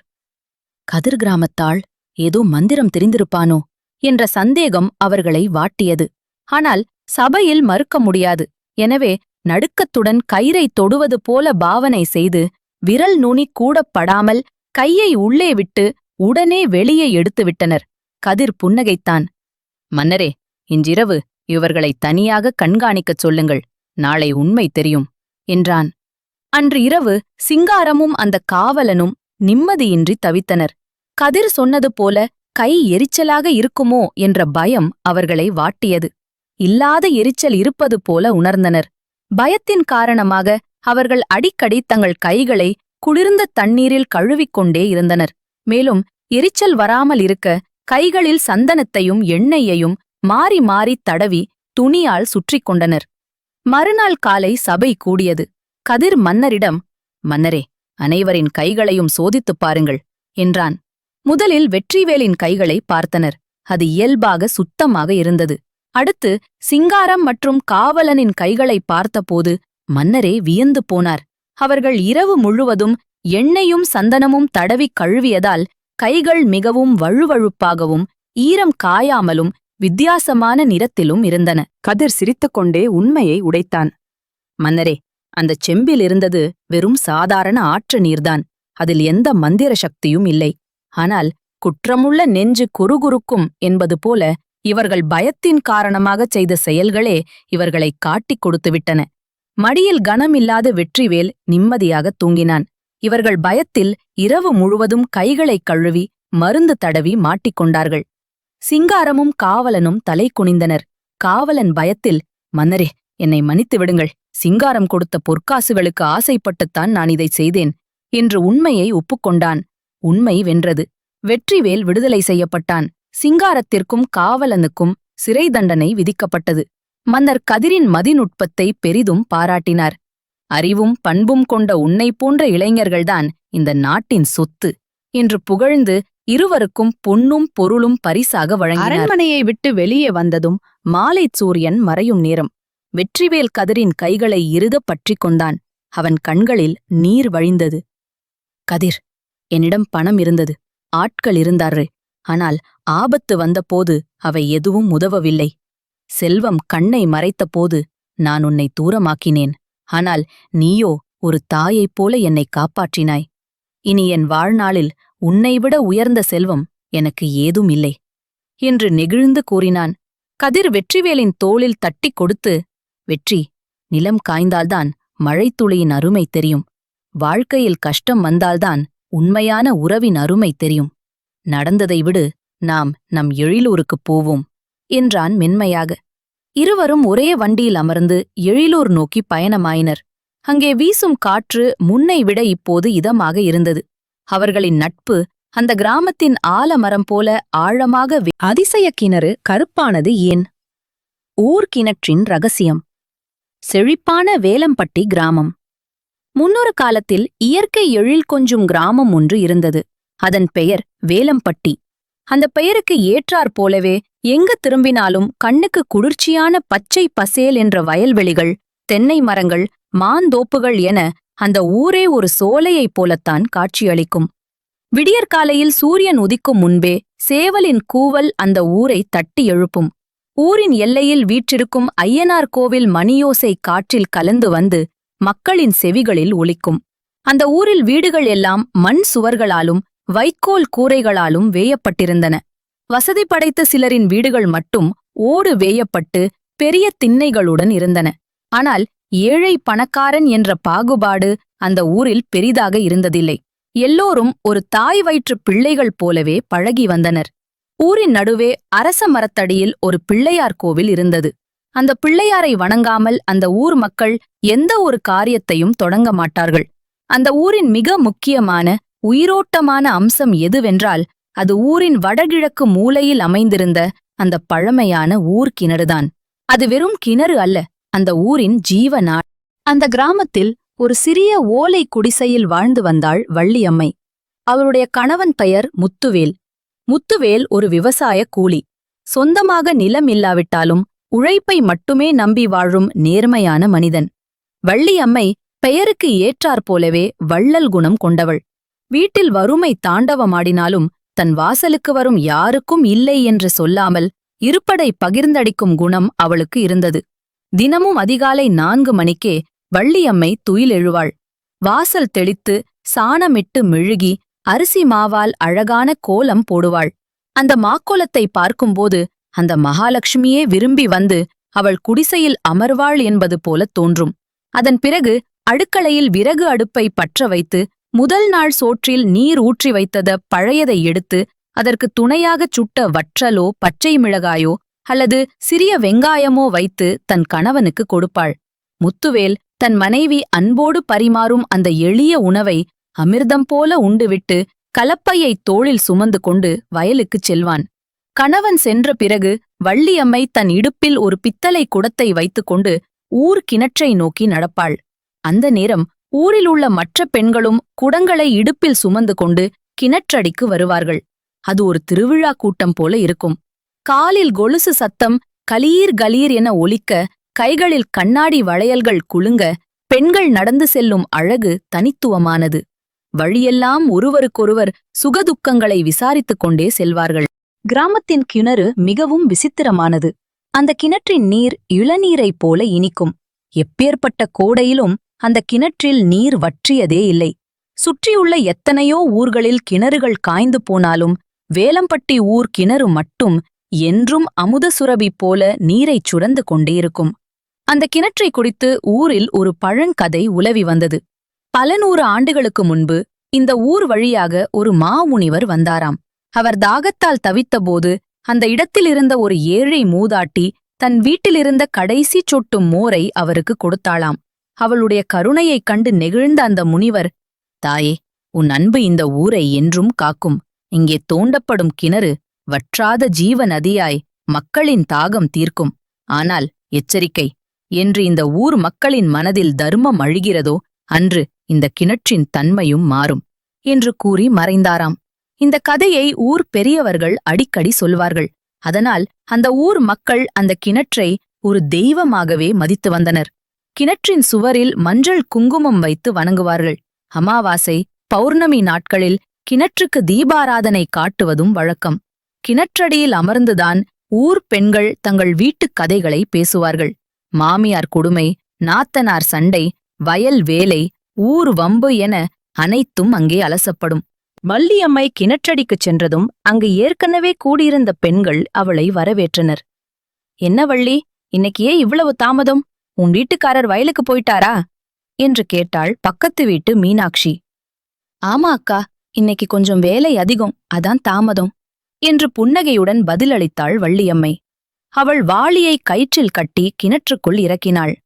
சலக் என்ற ஓசையுடன் வாளி நீரை முகர்ந்து மேலே வந்தது. அந்த தெளிந்த நீரை பார்த்தாலே தாகம் தீர்ந்துவிடும் போல இருந்தது. வள்ளியம்மை நீரை இறைத்து தன் குடத்தில் நிரப்பினாள். நாட்கள் உருண்டோடின. வருடங்கள் கடந்தன. ஒருமுறை இயற்கையின் சீற்றத்தால் மழை பொய்த்துப் போனது. வானம் பார்த்த பூமியாக இருந்த பல கிராமங்கள் வறட்சியின் பிடியில் சிக்கின. சூரியன் நெருப்பை கக்கினான். ஆறுகள், குளங்கள், ஏரிகள் என அனைத்தும் வறண்டு போயின. நிலம் வெடித்துப் பிளந்தது. கால்நடைகள் குடிக்கத் தண்ணீர் இன்றித் தவித்தன. பச்சை பசேலென இருந்த பயிர்கள் கருகிச் சருகாயின. ஆனால் அதிசயம் என்னவென்றால், வேலம்பட்டி கிராமத்தில் உள்ள அந்த ஊர் கிணறு மட்டும் வற்றவே இல்லை. அதன் நீர் மட்டம் குறையவே இல்லை. சுற்றியுள்ள 10 ஊர்களுக்கு தண்ணீர் இல்லாத போதும் வேலம்பட்டி மக்கள் தாகமின்றி வாழ்ந்தனர். ஆனால் இந்த அதிசயம் அந்த ஊர் மக்களிடம் ஒருவிதமான செருக்கை உண்டாக்கியது. பார்த்தீர்களா, நம் ஊர் எப்பேற்பட்ட புண்ணிய பூமி! சுற்றியுள்ள ஊர்களெல்லாம் காய்ந்து கிடக்கின்றன. ஆனால் நமக்கோ குறைவில்லாத தண்ணீர் கிடைக்கிறது. இது நம் முன்னோர்கள் செய்த புண்ணியம் என்று ஊர் தலைவர் பெருமை பேசினார். இந்தச் செருக்கு மெல்ல மெல்ல வளர்ந்து சுயநலமாக மாறியது. பக்கத்து ஊர் மக்கள் குடிப்பதற்கு தண்ணீர் கேட்டு வேலம்பட்டிக்கு வரத் தொடங்கினர். கையில் குடங்களுடன் குழந்தைகளை தூக்கிக் கொண்டு பல மைல் தூரம் நடந்து வந்து, ஐயா, குடிக்க கொஞ்சம் தண்ணீர் கொடுங்கள் என்று கெஞ்சினார்கள். ஆரம்பத்தில் கொடுத்த வேலம்பட்டி மக்கள் போக போக முகம் சுடித்தனர். எங்கள் ஊர் கிணறு, எங்கள் தண்ணீர், உங்களுக்கு ஏன் கொடுக்க வேண்டும்? இப்படி எல்லோரும் வந்தால் எங்கள் கிணறு வறண்டு போய்விடும் என்று கூறி தண்ணீர் கேட்க வந்தவர்களை விரட்டி அடிக்கத் தொடங்கினர். ஒருநாள் ஊர் பஞ்சாயத்து கூடியது. ஊர் நாட்டாமை மீசை முறுக்கியபடி தீர்ப்பு சொன்னார். இனிமேல் வேற்று ஊர் ஆட்கள் யாரும் நம்மூர் கிணற்றில் தண்ணீர் எடுக்கக் கூடாது. நம்மூர் தண்ணீரை நாம் மட்டுமே பயன்படுத்த வேண்டும். மீறி யாராவது தண்ணீர் கொடுத்தால் அவர்களுக்கு அபராதம் விதிக்கப்படும். இந்த தீர்ப்பை கேட்டு வள்ளியம்மை அதிர்ச்சியடைந்தாள். தாகத்திற்கு தண்ணீர் தராதது பாவம் இல்லையா? இது என்ன அநியாயம் என்று தன் கணவன் முத்துவேலிடம் கேட்டாள். முத்துவேல் பெருமூச்சு விட்டான். என்ன செய்வது வள்ளி? ஊர் கூடி எடுத்த முடிவு. நாம் ஏழைகள், நம் பேச்சை யார் கேட்பார்கள்? நாட்டாமை தீர்ப்பை மீறினால் நம்மை ஊரை விட்டு ஒதுக்கி வைத்து விடுவார்கள் என்று வருத்தத்துடன் கூறினான். வெயில் கொளுத்திய ஒரு உச்சி பொழுது. அனல் காற்று வீசியது. புழுதி பறந்தது. ஊரே அமைதியாக இருந்தது. அப்போது ஊரின் எல்லை வழியாக ஒரு முதியவர் நடந்து வந்தார். அவர் தோற்றம் மிகவும் பரிதாபமாக இருந்தது. அழுக்கான உடை, பரட்டை தலை, கையில் ஒரு மரச்செம்பு, காலில் செருப்பு கூட இல்லை. வெயிலின் கொடுமையால் அவர் நாக்கு வறண்டு கண்கள் சொருகியிருந்தன. தள்ளாடியபடியே நடந்த அவர் ஒரு பெரிய வீட்டின் திண்ணையில் போய் அமர்ந்தார். அது ஊரின் பணக்கார மிராசுதார் வீடு. மிராசுதார் அப்போதுதான் நல்ல சாப்பாடு சாப்பிட்டுவிட்டு வெற்றிலை போட்டுக்கொண்டு திண்ணையில் காற்றாட அமர்ந்திருந்தார். முதியவரை பார்த்ததும் அவர் முகம் மாறியது. ஏ, யாரது? பிச்சைக்காரனா? போ போ, இங்கே ஒன்றுமில்லை என்று அதட்டினார். முதியவர் தழுதழுத்த குரலில், ஐயா, நான் பிச்சை கேட்கவில்லை. பசியை கூட தாங்கிக் கொள்வேன். ஆனால் தாகம் உயிர் போகிறது.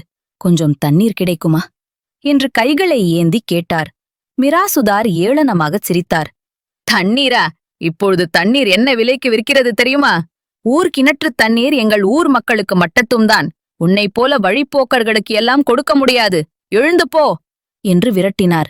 முதியவர் விடவில்லை. ஐயா, தர்மம் தலை காக்கும் என்பார்கள்.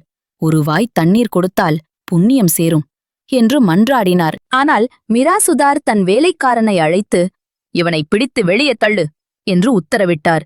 வேலைக்காரனும் அந்த முதியவரை தள்ளிவிட்டான். முதியவர் கீழே விழுந்தார்.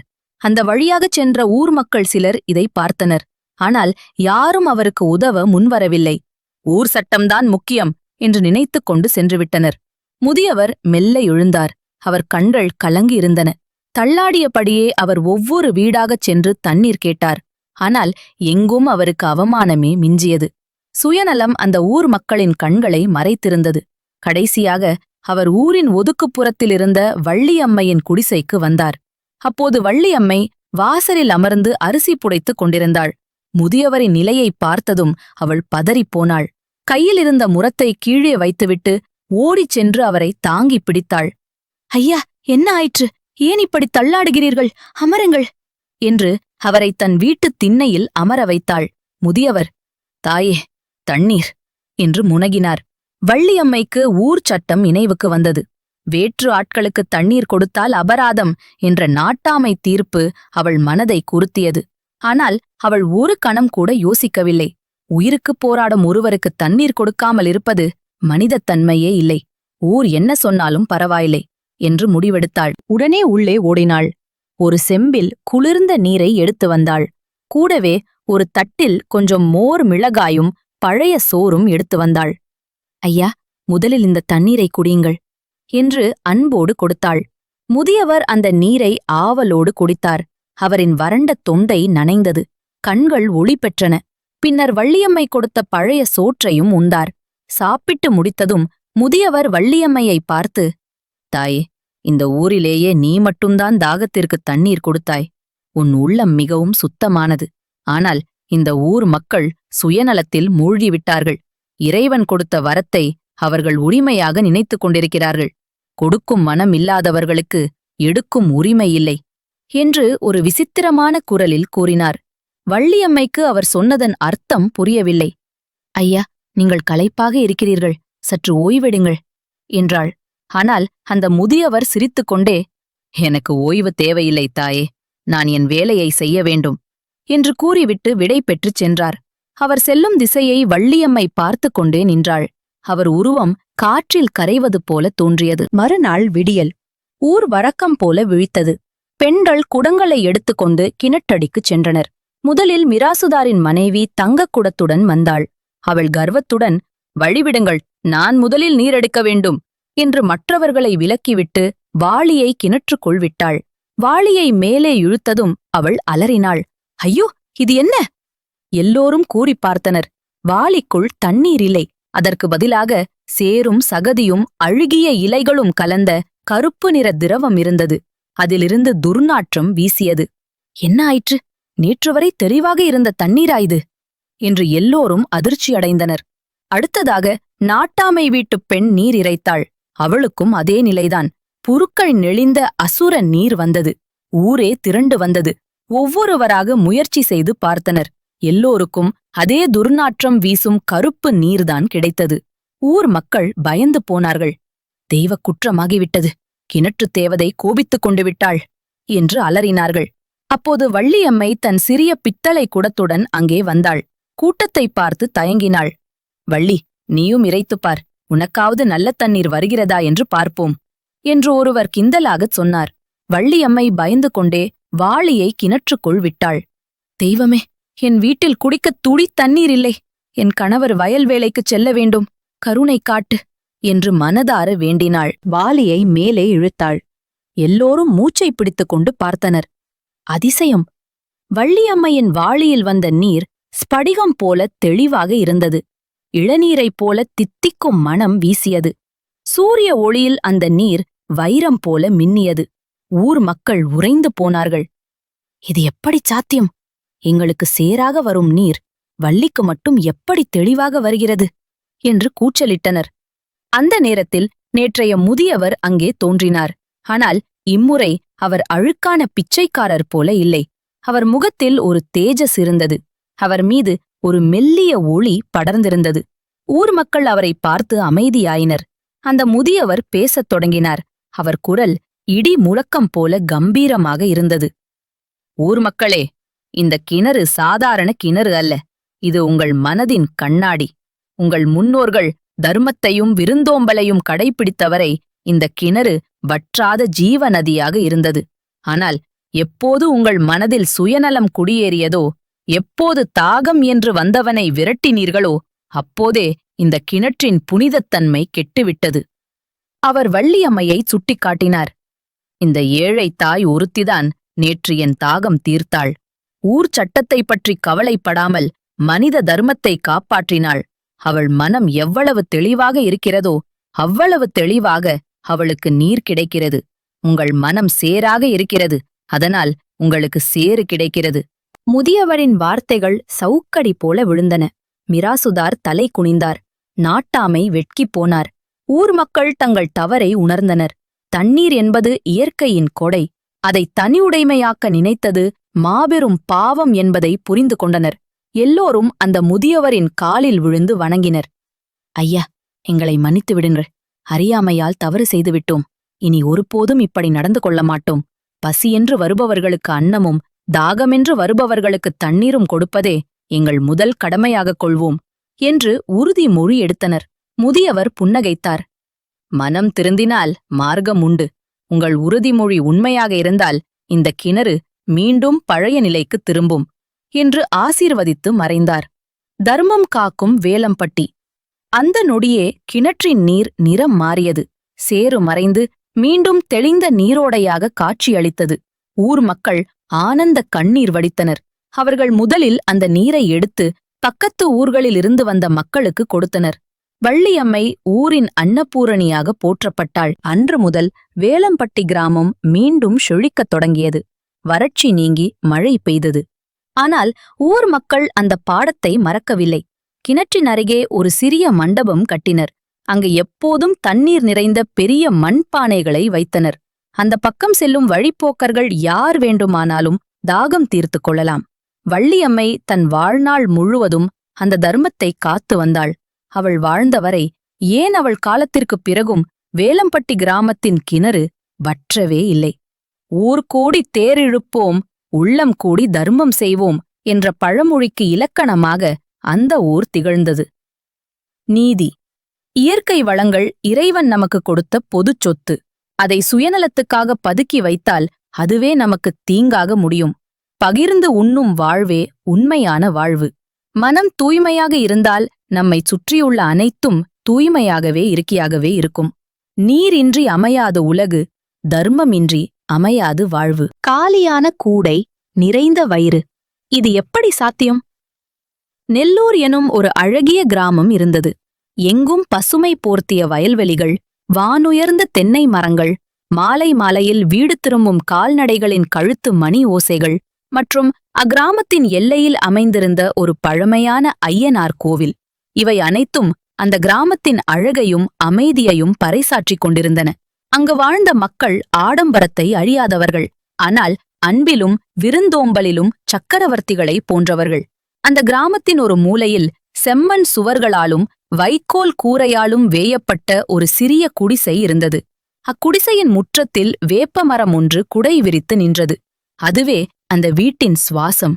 அந்த வீட்டில் மீனாட்சி தன் இரு குழந்தைகளான செழியன் மற்றும் கயல்விழியுடன் வாழ்ந்து வந்தாள். உழைப்பிலும் நேர்மையிலும் அவள் யாருக்கும் சளைத்தவள் அல்ல. அக்கம் பக்கத்து வயல்களில் வேலை செய்து தன் பிள்ளைகளை கண்ணும் கருத்துமாக வளர்த்து வந்தாள். வறுமை அந்த வீட்டின் வாசலில் நின்றாலும் மகிழ்ச்சி அந்த வீட்டுத் திண்ணையில் எப்போதும் தவழ்ந்து கொண்டிருக்கும். அதற்கு முழு காரணம் மீனாட்சியின் வளர்ப்பு முறையும் அவளிடம் இருந்த அந்த பழைய பனை ஓலை கூடையும் தான். அது ஒரு சாதாரண பனை ஓலை கூடை. காலத்தால் பழுப்பேறி போயிருந்தாலும் மீனாட்சி அதை மிக பத்திரமாக வைத்திருந்தாள். அந்த கூடைக்குள் எப்போதும் ஏதேனும் ஒன்று இருக்கும். சில நேரங்களில் வயல் நண்டுகள், சில நேரங்களில் கீரைக்கட்டுகள், சில நேரங்களில் காட்டுக் கிழங்குகள். ஆனால் பெரும்பாலும் அதில் இருப்பது அன்பு கலந்த உணவாகவே இருக்கும். அந்த கூடை ஒரு அட்சய பாத்திரம் போன்றது என்று செழியனும் கயல்விழியும் நம்பினார்கள். அது ஒரு ஆடி மாத வெள்ளிக்கிழமை. கிராமமே விழாக்கோலம் பூண்டிருந்தது. மலை மீதுள்ள அம்மன் கோவிலுக்குச் சென்று வழிபட்டால் நினைத்தது நடக்கும் என்பது ஊர் மக்களின் நம்பிக்கை. அன்றும் அப்படித்தான். ஊர் மக்கள் அனைவரும் விதவிதமான உணவுப் பண்டங்களை சமைத்துக் கொண்டு மாட்டு வண்டிகளிலும் நடந்தும் கோவிலுக்குச் செல்ல தயாராகிக் கொண்டிருந்தனர். மீனாட்சியின் வீட்டில் அன்று சமைக்கப் போதிய அரிசி இல்லை. முந்தைய நாள் கூலியில் மிச்சமிருந்த கேழ்வரகு மாவும் சிறிது வெல்லமும் மட்டுமே இருந்தது. பிள்ளைகளின் முகத்தை பார்த்தாள் மீனாட்சி. அவர்கள் மற்ற வீடுகளில் இருந்து வரும் நெய்யில் பொரித்த பலகாரங்களின் வாசனையை நுகர்ந்து கொண்டிருந்தனர். அவர்களின் கண்கள் எதையோ எதிர்பார்த்து காத்திருப்பதை தாய்மை உணர்ந்தது. செழியா, கயல், இங்கே வாருங்கள் என்று அழைத்தாள் மீனாட்சி. இன்று நாம் அம்மன் கோவிலுக்குப் போகிறோம். எல்லோரும் சர்க்கரை பொங்கல் எடுத்து வருவார்கள். நாம் என்ன கொண்டு போகப் போகிறோம் தெரியுமா என்று கேட்டாள். குழந்தைகள் ஆர்வமாக என்னம்மா என்றனர். நாம் தேவாமிர்தம் போன்ற கேழ்வரகு இனிப்பு உருண்டைகளை செய்யப் போகிறோம் என்றாள் உற்சாகமாக. மீனாட்சி மிக நேர்த்தியாக அந்த உருண்டைகளைச் செய்தாள். அந்தச் சிறிய குடிசையே கேழ்வரகு மற்றும் வெல்லத்தின் வாசனையில் நிறைந்தது. மொத்தம் 10 உருண்டைகள் வந்தன. அதைத் தன் உயிரினும் மேலான அந்த பனை ஓலை கூடையில் சுத்தமான வாழை இலை விரித்து அடுக்கினாள். கூடவே ஒரு சிறிய செம்பில் மோர் எடுத்துக்கொண்டாள். வாங்க, வெயில் ஏறுவதற்குள் மலை உச்சியை அடைய வேண்டும் என்று கூறிவிட்டு கூடையை தலையில் சுமந்தபடி முன்னால் நடந்தாள் மீனாட்சி. பிள்ளைகள் இருவரும் துள்ளி குதித்து பின்னால் ஓடினர். கிராமத்தைத் தாண்டி ஒற்றையடி பாதையில் அவர்கள் நடந்து கொண்டிருந்தனர். வழி நெடுகிலும் நிழல் தரும் புளிய மரங்கள். செழியனுக்கு பசி எடுக்கத் தொடங்கியது. அம்மா, பசிக்கிறது. அந்த உருண்டையில் ஒன்றை சாப்பிடலாமா என்று கேட்டான். மீனாட்சி புன்னகைத்தாள். பொறுக்கண்ணா, பாதி தூரம் கடந்ததும் ஒரு மண்டபம் வரும். அங்கே அமர்ந்து சாப்பிடலாம் என்றாள். சிறிது தூரம் சென்றதும் வழியோரத்தில் ஒரு முதியவர் அமர்ந்திருப்பதை பார்த்தார்கள். அவர் பெயர் பெருமாள். அந்த ஊரின் பழைய தச்சர். இப்போது வயது முதிர்வால் தளர்ந்து போயிருந்தார். வெயிலின் தாக்கம் தாளம் தாழு வறண்டு கண்கள் சொருகி அமர்ந்திருந்தார். மீனாட்சி நின்றாள். தாத்தா, என்ன ஆயிற்று என்று பதறினாள்.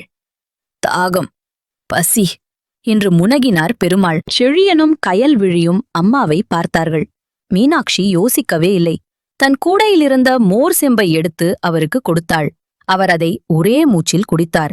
பிறகு கூடையைத் திறந்து 2 பெரிய கேழ்வரகு உருண்டைகளை எடுத்து அவர் கையில் வைத்தாள். இதை சாப்பிடுங்கள் தாத்தா, தெம்பாக இருக்கும் என்றாள். பெருமாளின் கண்களில் நீர் வழிந்தது. மகளே, நீ மகராசி. உன் பிள்ளைகள் பல்லாண்டு வாழ வேண்டும் என்று வாழ்த்தினார். பிள்ளைகளின் முகம் சற்று வாடிப்போனது. 10 உருண்டைகளில் 2 போய்விட்டதே என்ற கவலை செழியனுக்கு. ஆனால் அம்மாவின் முகத்தில் தெரிந்த அந்த பிரகாசத்தை பார்த்து அவன் அமைதியானான். பயணம் தொடர்ந்தது. அடுத்து அவர்கள் சந்தித்தது ஒரு கர்ப்பிணிப் பெண்ணை. அவள் பெயர் காவேரி.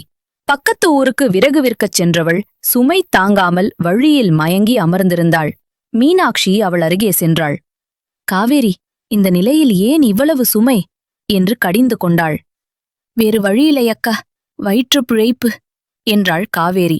மீனாட்சி மீண்டும் தன் கூடையை திறந்தாள். இந்தா, இதை சாப்பிடு. வயிற்றில் இருக்கும் குழந்தைக்கு இது நல்லது என்று கூறி 3 உருண்டைகளை அவளிடம் கொடுத்தாள். இப்போது கூடையில் மீதம் இருந்தது 5 உருண்டைகள் மட்டுமே. கயல்விழி மெதுவாக அம்மாவின் சேலையை பிடித்து இழுத்தாள். அம்மா, நமக்கு என்று மெல்லிய குரலில் கேட்டாள். மீனாட்சி அவளை தூக்கி இடுப்பில் வைத்துக் கொண்டாள். கயல், நமக்கு தேவையானதை விட அவர்களுக்கு தேவையானது அதிகம். பசி எல்லோருக்கும் பொதுவானதுதானே, கொஞ்சம் பொறுத்துக்கொள் என்று சமாதானம் செய்தாள். ஆனால் குழந்தைகளின் மனதில் ஒரு சிறு நெருடல் இருந்தது. நம்மிடம் இருப்பதே கொஞ்சம், அதையும் அம்மா ஏன் எல்லோருக்கும் கொடுக்கிறாள் என்ற கேள்வி அவர்களுக்குள் எழுந்தது. மலை அடிவாரத்தை நெருங்கும்போது ஒரு நாய் நொண்டிக் கொண்டே வந்தது. அதன் காலில் காயம், உடம்பெல்லாம் எலும்பும் தோலுமாக இருந்தது. அது மீனாட்சியை பார்த்து வாலாட்டியது. அதன் கண்கள் கெஞ்சுவது போல இருந்தன. மீனாட்சி நின்றாள். மீதமிருந்த 5 உருண்டைகளில் 2 எடுத்து அந்த நாயின் முன் வைத்தாள். அது அவசரமாகச் சாப்பிட்டது. இப்போது கூடையில் மீதமிருந்தது 3 உருண்டைகள். மூவருக்கும் தலா 1. செழியன் முணுமுணுத்தான். அம்மா, இனி யாருக்கும் கொடுக்காதே, எனக்கு மிகவும் பசிக்கிறது. மீனாட்சி சிரித்துக்கொண்டே, சரிடா கண்ணா, இனி இது நமக்குத்தான், வாருங்கள், மலை ஏறலாம் என்றாள். மலைப்பாதை செங்குத்தாக இருந்தது. மூச்சிறைக்க மேலே ஏறினார்கள். உச்சியை அடைந்த போது கோவில் நடை சார்த்தும் நேரம் வந்துவிட்டது. கூட்டம் கலைந்து போயிருந்தது. கோவிலில் பிரசாதம் வழங்கும் இடமும் காலியாக இருந்தது. பிள்ளைகள் சோர்ந்து போய் ஒரு திண்ணையில் அமர்ந்தனர். பசியும் ஏமாற்றமும் அவர்கள் முகத்தில் தெரிந்தது. அம்மா, கோவிலிலும் பிரசாதம் தீர்ந்துவிட்டது. நம்மிடம் இருப்பதோ 3 உருண்டைகள். இது எப்படி நம் பசியை ஆற்றும் என்று செழியன் கோபமாக கேட்டான். மீனாட்சி அவர்களை தன் அருகில் அமர வைத்தாள். அந்த பழமையான பனை ஓலை கூடையை திறந்தாள். அந்த 3 உருண்டைகளையும் வெளியே எடுத்தாள். செழியா, கயல், கவனமாக கேளுங்கள். நாம் வயிறு நிறைய சாப்பிடுவது மட்டும் பசியைப் போக்குவது ஆகாது. இன்று நாம் வரும் வழியில் அந்த தாத்தா முகத்தில் கண்ட நிம்மதி, காவேரி அத்தையின் கண்களில் கண்ட நன்றி, அந்த வாய் பேச முடியாத ஜீவனின் மகிழ்ச்சி, இவை அனைத்தும் இந்தச் சிறிய உருண்டைகளால் கிடைத்தது. நாம் சாப்பிட்டிருந்தால் அது நம் பசியை மட்டுமே போக்கியிருக்கும். ஆனால் பகிர்ந்தடித்ததால் அது பல உயிர்களின் பசியை போக்கியது. இந்த ஆன்ம திருப்திதான் உண்மையான நிறைவு என்று நிதானமாக விளக்கினாள். பிள்ளைகள் அமைதியாக யோசித்தனர். அம்மாவின் வார்த்தைகளிலிருந்த உண்மை அவர்களுக்கு புரியத் தொடங்கியது. ஆனாலும் வயிற்றுப் பசி அவர்களை வருத்தியது. அப்போது, மீனாட்சி அக்கா என்ற குரல் கேட்டது. திரும்பி பார்த்தால் வழியில் பார்த்த காவேரியின் கணவர் ஒரு பெரிய தூக்குப்போனியுடன் வந்து கொண்டிருந்தார். அக்கா, காவேரி சொன்னாள், நீங்கள் வரும் வழியில் அவளுக்கு உதவினீர்களாம். அவள் இல்லாவிட்டால் இன்று நான் என் குழந்தையை பார்த்திருக்க முடியுமா என்று தெரியவில்லை. இதோ நாங்கள் கோவிலுக்குப் படைத்த சர்க்கரை பொங்கல் மற்றும் புளியோதரை. நீங்கள் சாப்பிடாமல் போயிருக்க மாட்டீர்கள் என்று தெரியும். இதை வைத்துக் கொள்ளுங்கள் என்று அந்த தூக்குப்போனியை நீட்டினார். அதற்குள் கோவிலின் தலைமை பூசாரி அங்கே வந்தார். யார் இங்கே மீனாட்சி என்று கேட்டார். சாமி, நான்தான் என்றாள் மீனாட்சி. அடிவாரத்திலிருந்த பெருமாள் ஆசாரி மேலே வரும் ஒரு பக்தரிடம் சொல்லி அனுப்பினார். என் உயிரை காப்பாற்றிய தாயும் பிள்ளைகளும் மேலே வருகிறார்கள். அவர்களுக்கு தேவையான பிரசாதத்தை கொடுக்காமல் அனுப்பாதீர்கள் என்று. இதோ அம்பாளுக்குப் படைத்த லட்டு மற்றும் வடை பிரசாதம் என்று ஒரு பெரிய தட்டை கொடுத்தார். செழியனும் கயல்விழியும் கண்களை விரித்து பார்த்தார்கள். சிறிது நேரத்திற்கு முன்பு காலியாக இருந்த அவர்களின் எதிரில் இப்போது மலை போல உணவு குவிந்திருந்தது. மீனாட்சி பிள்ளைகளை பார்த்து புன்னகைத்தாள். பார்த்தீர்களா, நாம் கொடுத்தது சிறியது, ஆனால் திரும்பப் பெற்றது பெரியது. அன்பும் தர்மமும் ஒருபோதும் தோற்பதில்லை. நாம் விதைத்ததை விட பன்மடங்கு அறுவடை செய்வோம். ஆனால் எதிர்பார்ப்பு இல்லாமல் விதைக்க வேண்டும் என்றாள். அன்று அந்த மலை உச்சியில் குளிர்ந்த தென்றல் காற்று வீச, மர நிழலில் அமர்ந்து அவர்கள் சாப்பிட்ட உணவு அவர்களின் வாழ்நாளில் ருசித்த மிகச் சுவையான உணவாக அமைந்தது. வயிறு மட்டுமல்ல, அவர்களின் மனமும் நிரம்பி வழிந்தது. சாப்பிட்டு முடித்ததும் மீதமிருந்த உணவை மீண்டும் அந்த பனை ஓலை கூடையில் நிரப்பிக் கொண்டார்கள், வழியிலுள்ள மற்றவர்களுக்கு கொடுப்பதற்காக. திரும்பி வரும்போது செழியன் அந்த கூடையை தன் தலையில் சுமக்க ஆசைப்பட்டான். அவன் அம்மாவிடம் கேட்டான். அம்மா, காலையில் வரும்போது இந்த கூடையில் உணவு இருந்தது, ஆனால் கனமாக இல்லை. இப்போது உணவு குறைவாகத்தான் இருக்கிறது. ஆனால் இந்த கூடை ஏன் இவ்வளவு கனமாக இருக்கிறது? மீனாட்சி அவன் தலையை வருடினாள். காலையில் அதில் வெறும் உணவு மட்டுமே இருந்தது மகனே. இப்போது அதில் ஊர் மக்களின் அன்பும் ஆசிகளும் புண்ணியமும் இறைந்திருக்கிறது. அதுதான் கணக்கிறது என்றாள். கயல்விழி சொன்னாள். அம்மா, இனி நானும் என்னிடம் இருப்பதை மற்றவர்களுடன் பகிர்வேன். அப்போதுதான் என் மனதும் இந்த கூடை போல நிரம்பியிருக்கும் அல்லவா? மீனாட்சி பெருமிதத்துடன் தன் பிள்ளைகளை பார்த்தாள். வறுமையில் வாடினாலும் அவர்கள் வாழ்க்கையின் மிகப்பெரிய பாடத்தை கற்றுக்கொண்டார்கள். செல்வம் என்பது சேர்த்து வைப்பதில் இல்லை, பகிர்ந்தளிப்பதில்தான் இருக்கிறது என்பதை அந்த பிஞ்சு நெஞ்சங்கள் உணர்ந்து கொண்டன. சூரியன் மறையும் நேரத்தில் அவர்கள் வீடு திரும்பினார்கள். அந்த மண் குடிசை இப்போது ஏதோ அரண்மனை போல ஜொலிப்பதாக குழந்தைகளுக்கு தோன்றியது. காரணம், அங்கே வாழ்வது வெறும் மனிதர்கள் அல்ல, மனித நேயம். அன்று முதல் அந்த கிராமத்தில் யார் பசியுடன் இருந்தாலும் மீனாட்சியின் பனை ஓலை கூடை அவர்களை தேடிச் செல்லும். அந்த கூடை ஒருபோதும் காலியானதே இல்லை. ஏனெனில் அன்பு வற்றாத ஊற்று போன்றது. எடுக்கும் தோறும் சுரந்து கொண்டே இருக்கும். ஒரு சிறிய கேழ்வரகு உருண்டையில் தொடங்கிய அந்த பாடம் அந்த குழந்தைகளின் வாழ்நாள் முழுவதும் அவர்களுக்கு வழித்துணையாக இருந்தது. பிற்காலத்தில் செழியன் அந்த ஊரின் பெரிய தர்மகர்த்தாவாக மாறினான். கயல்விழி அன்னதான கூடங்களை நிறுவினாள். ஆனால் அவர்கள் எத்தனை பெரிய தானங்கள் செய்தாலும் அவர்களின் நினைவில் எப்போதும் நிற்பது அந்த ஆடி மாத வெள்ளிக்கிழமையில் அம்மாவின் கையிலிருந்த அந்த பாதி காலியான ஆனால் அன்பு நிறைந்த பனை ஓலை கூடைதான். வாழ்க்கை என்பது நாம் எவ்வளவு சம்பாதித்தோம் என்பதில் இல்லை, நாம் எவ்வளவு கொடுத்தோம் என்பதில்தான் இருக்கிறது. சுயநலம் சுருக்கிக் கொள்ளும், பொதுநலம் விரிந்து கொடுக்கும். மீனாட்சி தன் குழந்தைகளுக்கு சொத்துக்களை சேர்த்து வைக்கவில்லை, ஆனால் தர்மம் என்னும் அழியாத செல்வத்தை சேர்த்து வைத்தாள். நீதி, பகிர்ந்து உண்ணும் பழக்கமே பற்றாக்குறையை இல்லாதொழிக்கும் இறைவனின் சூத்திரம். கிழிந்த செருப்பும் உயர்ந்த கனவும், தந்தையின் தியாகம். அன்பானவர்களே, செவிகொடுத்து கேளுங்கள். இது மன்னர்களின் கதையல்ல, போர்க்களத்தில் வாள் சுழற்றிய வீரர்களின் கதையும் அல்ல. இது வியர்வையை நிலத்தில் விதைத்து நம்பிக்கையை அறுவடை செய்யும் ஒரு சாதாரண ஏழைத் தந்தையின் கதை. பாசத்திற்கும் வறுமைக்கும் இடையே நடக்கும் அமைதியான போராட்டத்தின் கதை. செழிப்பான மருத நிலமும் வறண்ட பாலை நிலமும் கலந்ததொரு பழமையான கிராமம் அது. பெயர் வேம்பூர். ஊரின் முகப்பிலேயே ஒரு பெரிய அரசமரம். அதன் விழுதுகள் தாத்தாக்களின் தாடியைப் போல தொங்கிக் கொண்டிருக்கும். அந்த ஊரில் வானம் பார்த்த பூமியை நம்பி பிழைக்கும் எளிய மக்கள்தான் அதிகம். அந்த மக்களில் ஒருவன்தான் மாணிக்கம். மாணிக்கம் பெயருக்கு ஏற்றாற்போல் குணம் கொண்டவன். ஆனால் அவன் வாழ்வில் வறுமை என்ற இருள் எப்போதும் சூழ்ந்திருந்தது. அவனது தொழில் பக்கத்து ஊர் சந்தைக்குச் சென்று காய்கறிகள் மூட்டையை சுமந்து விற்பது.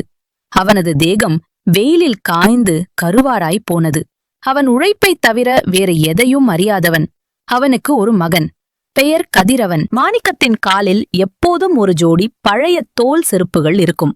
அது செருப்பு என்று சொல்வதை விட அவனது பாதங்களின் ஒரு பகுதி என்று சொல்வதே பொருந்தும். பல இடங்களில் தேய்ந்து ஆணி அடித்தும் தோல் தைத்தும் உருக்குலைந்து போன செருப்புகள் அவை. ஒவ்வொரு முறை நடக்கும்போதும் அந்த செருப்புகள் கிரீச் கிரீச் என்று சத்தமிடும். அது மாணிக்கத்தின் வறுமையை ஊருக்கே அறிவிக்கும் சங்கொலி போல இருக்கும். கதிரவன் சிறு வயதிலிருந்தே படிப்பில் சுட்டி.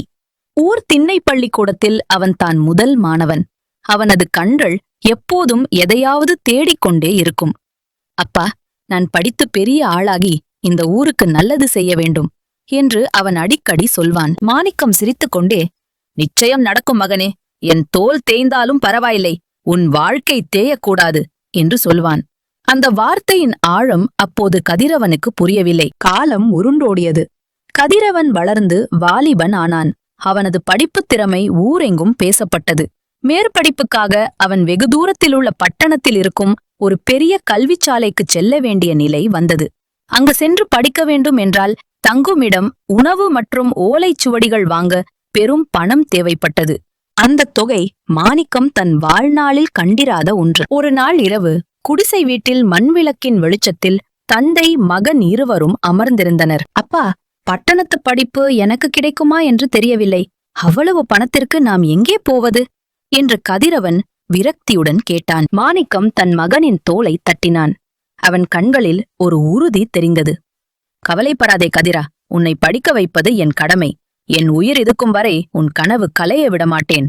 நாளை விடிவதற்குள் வழி பிறக்கும் என்றான். ஆனால் மாணிக்கத்திற்கு வழி என்னவென்று தெரியவில்லை. அவனிடம் இருந்தது உழைக்கத் தயாராக இருந்த உடல் மட்டும்தான். மறுநாள் விடியற்காலை கோழி கூவும் முன்பே மாணிக்கம் எழுந்துவிட்டான். அவனது பழைய செருப்பை மாட்டிக்கொண்டு ஊர் பண்ணையார் வீட்டுக்குச் சென்றான். பண்ணையார் நல்லவர்தான், ஆனால் கண்டிப்பானவர். ஐயா, என் மகன் பட்டணத்தில் படிக்க வேண்டும். அதற்கு பணம் தேவை. நான் உங்கள் வயலில் இரவும் பகலும் உழைக்கிறேன். எனக்கு கூலி வேண்டாம். என் மகனின் படிப்புக்கு மட்டும் உதவுங்கள் என்று கை கூப்பி நின்றான். பண்ணையார் யோசித்தார். மாணிக்கம், உன் உழைப்பு எனக்கு தெரியும். ஆனால் இப்போது என்னிடமும் கையில் பணப்புழக்கம் இல்லை. வேண்டுமானால் ஒன்று செய். பக்கத்து ஊரான கல்லுப்பட்டி சந்தையில் என் தானிய மூட்டைகளை விற்று பணத்தை கொண்டு வா. அதில் வரும் லாபத்தில் பாதியை நீ எடுத்துக்கொள். ஆனால் சந்தை நாளை காலையில் முடிந்துவிடும். இன்றே நீ கிளம்ப வேண்டும். வண்டி மாடுகள் எதுவும் இல்லை. நீதான் சுமந்து செல்ல வேண்டும் என்றார். கல்லுப்பட்டி சந்தை இங்கிருந்து 20 மைல் தூரம். இடையில் கரடுமுரடான மலைப்பாதை, முட்கள் நிறைந்த காடு, சுட்டெரிக்கும் வெயில். ஆனால் மாணிக்கம் யோசிக்கவில்லை. சரி ஐயா என்று ஒப்புக்கொண்டான். பெரிய தானிய மூட்டையை தலையில் ஏற்றிக்கொண்டான். அது அவன் எடையை விட அதிகம். அவன் காலில் இருந்த அந்த பழைய செருப்புகள் எங்களால் தாங்க முடியுமா என்று கேட்பது போல ஒலித்தன. பயணம் தொடங்கியது. உச்சி வெயில் மண்டையை பிளந்தது. காலில் அணிந்திருந்த செருப்பின் வார்பட்டை ஏற்கனவே பீந்து போயிருந்தது. அதை ஒரு ஷனல் கயிற்றால் கட்டியிருந்தான். ஒவ்வொரு அடியும் அவனுக்கு நரக வேதனையாக இருந்தது. கற்கள் நிறைந்த பாதை. மூட்டையின் பாரம் அழுத்த அவன் கால்கள் தடுமாறின. பாதி தூரம் கடந்த நிலையில் திடீரென்று ஒரு பெரிய சத்தம். டப் என்று அவனது வலது கால் செருப்பு முற்றிலும் அறுந்து போனது. இனி அதை தைக்க முடியாது. வெறும் சணல் கயிறுதான் மிச்சம். மாணிக்கம் நின்றான். சுற்றிலும் பார்த்தான். நிழலுக்கு கூட ஒரு மரம் இல்லை. சுட்டெரிக்கும் பாறைகள். ஒரு காலில் செருப்பு, மறுகால் வெறும் கால். அவன் மூட்டையை கீழே வைக்கவில்லை. வைத்தால் மீண்டும் தூக்க முடியாது. அவன் மனக்கண்ணில் கதிரவனின் முகம் தெரிந்தது. அப்பா, நான் படிக்க வேண்டும் என்ற குரல் கேட்டது. மாணிக்கம் ஒரு வினாடி கூட தாமதிக்கவில்லை. அருந்து போன அந்த செருப்பை தூக்கி எறிந்தான். இடது கால் செருப்பையும் கழற்றி வீசினான். இனி நீங்கள் எனக்கு தேவையில்லை. என் மகனின் எதிர்காலம்தான் முக்கியம் என்று கணக்குத்தானே சொல்லிக் கொண்டான். அந்த கொதிக்கும் பாறை பாதையில் வெறும் காலுடன் நடக்கத் தொடங்கினான். சூரியன் நெருப்பை கொட்டிக் கொண்டிருந்தான். கூர்மையான கற்கள் அவன் பாதங்களை கிழித்தன. முட்கள் தைத்தன. ஒவ்வொரு அடியும் தீ மிதிப்பது போலிருந்தது. சிறிது நேரத்தில் அவன் பாதங்களிலிருந்து இரத்தம் கசியத் தொடங்கியது. புழுதி படிந்த அந்த பாதையில் அவனது இரத்தத் துளிகள் சிவப்பு கோலமிட்டன. வலி தாங்க முடியாமல் கண்கள் இருளத் தொடங்கின. நாக்கு வறண்டு போனது. ஆனால் அவன் நிற்கவில்லை. இன்னும் சிறிது தூரம், இன்னும் சிறிது தூரம் என்று மந்திரம் போல சொல்லிக்கொண்டே நடந்தான். அவனது உள்ளங்கால்கள் வெந்து கொப்புளங்களாக மாறின. அந்த கொப்புளங்கள் உடைந்து ரணமாகின. வழியில் எதிர்ப்பட்டவர்கள், பைத்தியக்காரனே, இந்த வெயிலில் இவ்வளவு பாரத்துடன் செருப்பு இல்லாமல் நடக்கிறாயே, செத்து விடுவாய் என்று எச்சரித்தனர். மாணிக்கம் எதற்கும் பதில் சொல்லவில்லை. அவன் கண்கள் கல்லுப்பட்டி சந்தையை மட்டுமே நோக்கின. மாலை மங்கும் நேரத்தில் சந்தையை அடைந்தான். மூட்டையை இறக்கி வைத்தபோது அவன் உடல் நடுங்கியது. கால்களை பார்த்தான். அவை மனித கால்களாகவே தெரியவில்லை. வீங்கி வெந்து இரத்தம் உறைந்து போயிருந்தன. சரக்கை விற்றான். பண்ணையார் சொன்னதை விட அதிக விலைக்கே விற்றான். பணத்தை பெற்றுக்கொண்டான். அந்த பண முகுடிப்பை தன் மார்போடு அணைத்துக் கொண்டான். அந்த பணத்தில் தெரிவது நாணயங்கள் அல்ல, தன் மகனின் எதிர்காலம். திரும்பவும் ஊருக்கு வரவேண்டும். இரவு நேரம். நிலவின் குளிர்ச்சி அவனுக்கு ஆறுதல் தந்தது. ஆனால் காலின் வலி குறையவில்லை. நொந்தி நொந்தி நடந்தான். விடியற்காலை வீடு வந்து சேர்ந்தான். வாசலில் கதிரவன் காத்துக் கொண்டிருந்தான். மாணிக்கம் தன் கால்களை மறைத்துக் கொண்டு வேட்டியை தாழ்த்தி கட்டிக்கொண்டான். முகத்தில் வலியை மறைத்துக் கொண்டு ஒரு புன்னகையை வரவழைத்தான். கதிரா, இதோ பணம். பண்ணையார் கொடுத்தார். நீ உடனே கிளம்பு, வண்டி வரும் என்று பணத்தை கொடுத்தான். கதிரவன் மகிழ்ச்சியில் துள்ளினான். அப்பா, நன்றிப்பா, நான் போய் வருகிறேன் என்று அவசரப்பட்டான். அவன் தந்தையின் கால்களை கவனிக்கவில்லை. மாணிக்கமும் அதை வெளிக்காட்டவில்லை. மகன் சென்ற பிறகுதான் மாணிக்கம் சுருண்டு விழுந்தான். வாரங்கள் கடந்தன. கதிரவன் பட்டணத்தில் படிப்பில் மூழ்கினான். மாணிக்கம் படுத்த படுக்கையானான். அவன் பாதங்களில் ஏற்பட்ட ரணங்கள் ஆற வெகு நாட்கள் ஆகின. மருத்துவர் வந்து பார்த்து, இனி இவரால் பழையபடி நடக்க முடியாது, கால்களில் உணர்ச்சி நரம்புகள் பாதிக்கப்பட்டுள்ளன என்று கூறிவிட்டார். இருந்தாலும் மாணிக்கம் அதை மகனுக்கு தெரியப்படுத்தவில்லை. நான் நன்றாவே இருக்கிறேன், நீ படிப்பில் கவனம் செலுத்து என்றே ஓலை அனுப்பினான். வருடங்கள் உருண்டோடின. கதிரவன் இப்போது ஒரு பெரிய அரசாங்க அதிகாரி. அவன் கல்வி அவனுக்கு புகழை தேடித் தந்தது. அவன் ஊருக்கு திரும்பும் நாள் வந்தது. அவன் மனதில் ஒரே ஒரு ஆசைதான், தன் தந்தைக்கு சிறப்பான வாழ்க்கை அமைத்து தர வேண்டும். அவருக்கு பிடித்த உணவுகள், நல்ல உடைகள், முக்கியமாக அவருக்கு ஒரு நல்ல தோல் செருப்பு வாங்க வேண்டும் என்று நினைத்தான். பட்டணத்திலேயே மிக உயர்ந்த மென்மையான தோல் செருப்பை வாங்கினான். குதிரை வண்டியில் ஊருக்குள் நுழைந்தான். ஊர் மக்கள் அவனை ஆச்சரியத்துடன் பார்த்தனர். நம்ம மாணிக்கத்தின் மதன் பெரிய ஆளாகிவிட்டான் என்று பேசிக் கொண்டனர். குடிசை வாசலில் வண்டி நின்றது.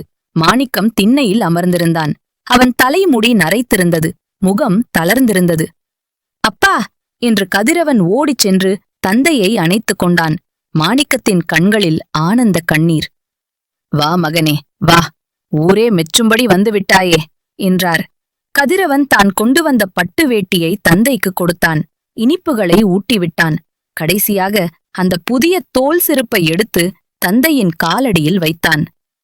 அப்பா, இதை பாருங்கள், பட்டணத்திலேயே மிகச் சிறந்த செருப்பு. உங்கள் பழைய செருப்பு எப்போதோ பீந்து போயிருக்கும். இனி இதை அணிந்து கொள்ளுங்கள் என்றான் பெருமையுடன். மாணிக்கம் அந்த செருப்பை பார்த்தான். மெலிதாகச் சிரித்தான். இது எதற்கு மகனே? நான் இப்போது எங்கும் நடப்பதில்லை, திண்ணையிலேயேதான் கிடக்கிறேன் என்றான். ஏன் அப்பா, ஏன் நடப்பதில்லை என்று கேட்டவாறே கதிரவன் தந்தையின் கால்களை தொட்டான். அப்போதுதான் அவன் கவனித்தான், அந்த பாதங்கள், அவை பாதங்கள் அல்ல, பாறையில் செதுக்கிய சிற்பங்கள் போல தழும்புகளும் வடுக்களும் வெகளும் நிறைந்திருந்தன. அடிப்பாதம் மரக்கட்டை போல கடினமாகவும் வடிவமற்றும் இருந்தது. தீயில் வெந்தது போல கருத்துப் போயிருந்தது. கதிரவன் அதிர்ச்சியில் உறைந்து போனான். அப்பா, உங்கள் கால்களுக்கு என்ன ஆனது? ஏன் இப்படி இருக்கிறது என்று பதறினான். பக்கத்து வீட்டு பெரியவர் ஒருவர் அங்கு வந்தார். அவர் நடந்ததை சொன்னார். கதிரா, அன்று உன் படிப்புக்கு பணம் தேவைப்பட்டதே, நினைவிருக்கிறதா? அன்று உன் தந்தை கல்லுப்பட்டி சந்தைக்கு சுமை சுமந்து சென்றார். வழியில் செருப்பு அறுந்துவிட்டது. அந்த உச்சி வெயிலில் நெருப்பாய் கொதிக்கும் கல்லிலும் முள்ளிலும் செருப்பு இல்லாமல் நடந்து சென்று பணம் சம்பாதித்தார். அன்று வெந்த கால்கள்தான் இவை. அதிலிருந்து அவரால் சரியாக நடக்கவே முடியவில்லை.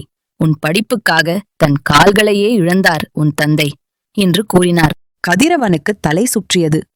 தான் அமர்ந்திருக்கும் இந்த உயர்வான பதவி, தான் அனுபவிக்கும் இந்த வசதிகள் அனைத்தும் தன் தந்தை சிந்திய இரத்தத்திலும் அனுபவித்த வலியிலும் உருவானவை என்பதை உணர்ந்தான்.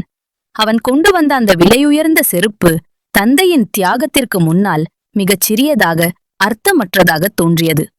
கதிரவன் மெதுவாக தன் தந்தையின் கால்களை கையில் எடுத்தான். அந்த கடினமான வடுக்கள் நிறைந்த பாதங்களை தன் கண்ணீரால் நனைத்தான். அப்பா, நான் என்ன கைமாறு செய்யப் போகிறேன்? என் தலை நிமிர்ந்து நிற்க உங்கள் கால்களை இழந்து விட்டீர்களே என்று கதறினான். மாணிக்கம் மகனை தூக்கினான். அவன் கண்களை துடைத்து விட்டான். மகனே, வருந்தாதே. ஒரு தகப்பனின் கால்கள் தேய்வது தன் மகன் நிமிர்ந்து நடப்பதற்குத்தான். நீ இப்போது ஊர் போற்றும் அளவுக்கு வளர்ந்து விட்டாய். அதுவே எனக்கு போதும். என் கால்கள் இழந்ததை உன் வாழ்க்கை பெற்றுவிட்டது. அதுதான் எனக்கு மகிழ்ச்சி என்றார் அமைதியாக. கதிரவன் அன்று ஒரு முடிவு எடுத்தான். தன் தந்தை நடப்பதற்கு புதிய செருப்புகள் தேவைப்படவில்லை. ஆனால் அவர் நிம்மதியாக வாழ்வதற்கு தனது அருகாமை தேவை என்பதை உணர்ந்தான். அவன் அவரை தன்னுடன் பட்டணத்திற்கே அழைத்துச் செல்ல முடிவு செய்தான். ஆனால் மாணிக்கம் மறுத்துவிட்டார். நான் இந்த மண்ணின் மைந்தன். என் வியர்வை இந்த மண்ணில்தான் விழுந்தது. என் வாழ்வும் இங்கேயே முடியட்டும். நீ அடிக்கடி வந்து பார்த்துவிட்டு போ, அது போதும் என்றார். கதிரவன் தன் தந்தையின் விருப்பத்தை மதித்தான். ஊரிலேயே அவருக்கு ஒரு நல்ல வீடு கட்டிக் கொடுத்தான். அவருக்கு பணிவிடை செய்ய ஆட்களை நியமித்தான். ஆனால் ஒவ்வொரு முறை அவன் ஊருக்கு வரும்போதும் நேராக தன் தந்தையின் கால்களை தொட்டு வணங்கி ஆனால் ஒவ்வொரு முறை அவன் ஊருக்கு வரும்போதும் நேராக தன் தந்தையின் கால்களை தொட்டு வணங்கிய பிறகே வீட்டுக்குள் நுழைவான். அவன் அந்த பழைய அறுந்து போன செருப்பின் ஒரு துண்டை தேடி கண்டுபிடித்து அதை தன் மேஜையில் ஒரு கண்ணாடி பெட்டிக்குள் வைத்திருந்தான். ஒவ்வொரு முறை அவன் கையெழுத்திடும் போதும் அந்த செருப்புத் துண்டு அவனுக்கு நினைவுபடுத்தும் நேர்மை, உழைப்பு மற்றும் தந்தையின் தியாகம். அந்த கிராமத்தில் இன்றும் அந்த அரசமரம் இருக்கிறது. அதன் நிழலில் அமர்ந்து முதியவர்கள் இந்த கதையை சொல்வார்கள். கிழிந்த செருப்பு என்பது வறுமையின் அடையாளம் அல்ல. அது ஒரு தந்தை தன் மகனுக்காகச் சுமந்த வலியின் சாட்சி. உயர்ந்த கனவுகள் தானாக உருவாவதில்லை. அவை யாரோ ஒருவரின் தியாகத்தின் மீதுதான் கட்டப்படுகின்றன. நீதி. பெற்றோரின் தியாகமே பிள்ளைகளின் உயர்விற்கு அஸ்திவாரம். அதை மறவாமல் இருப்பதே மிகச்சிறந்த அறம்.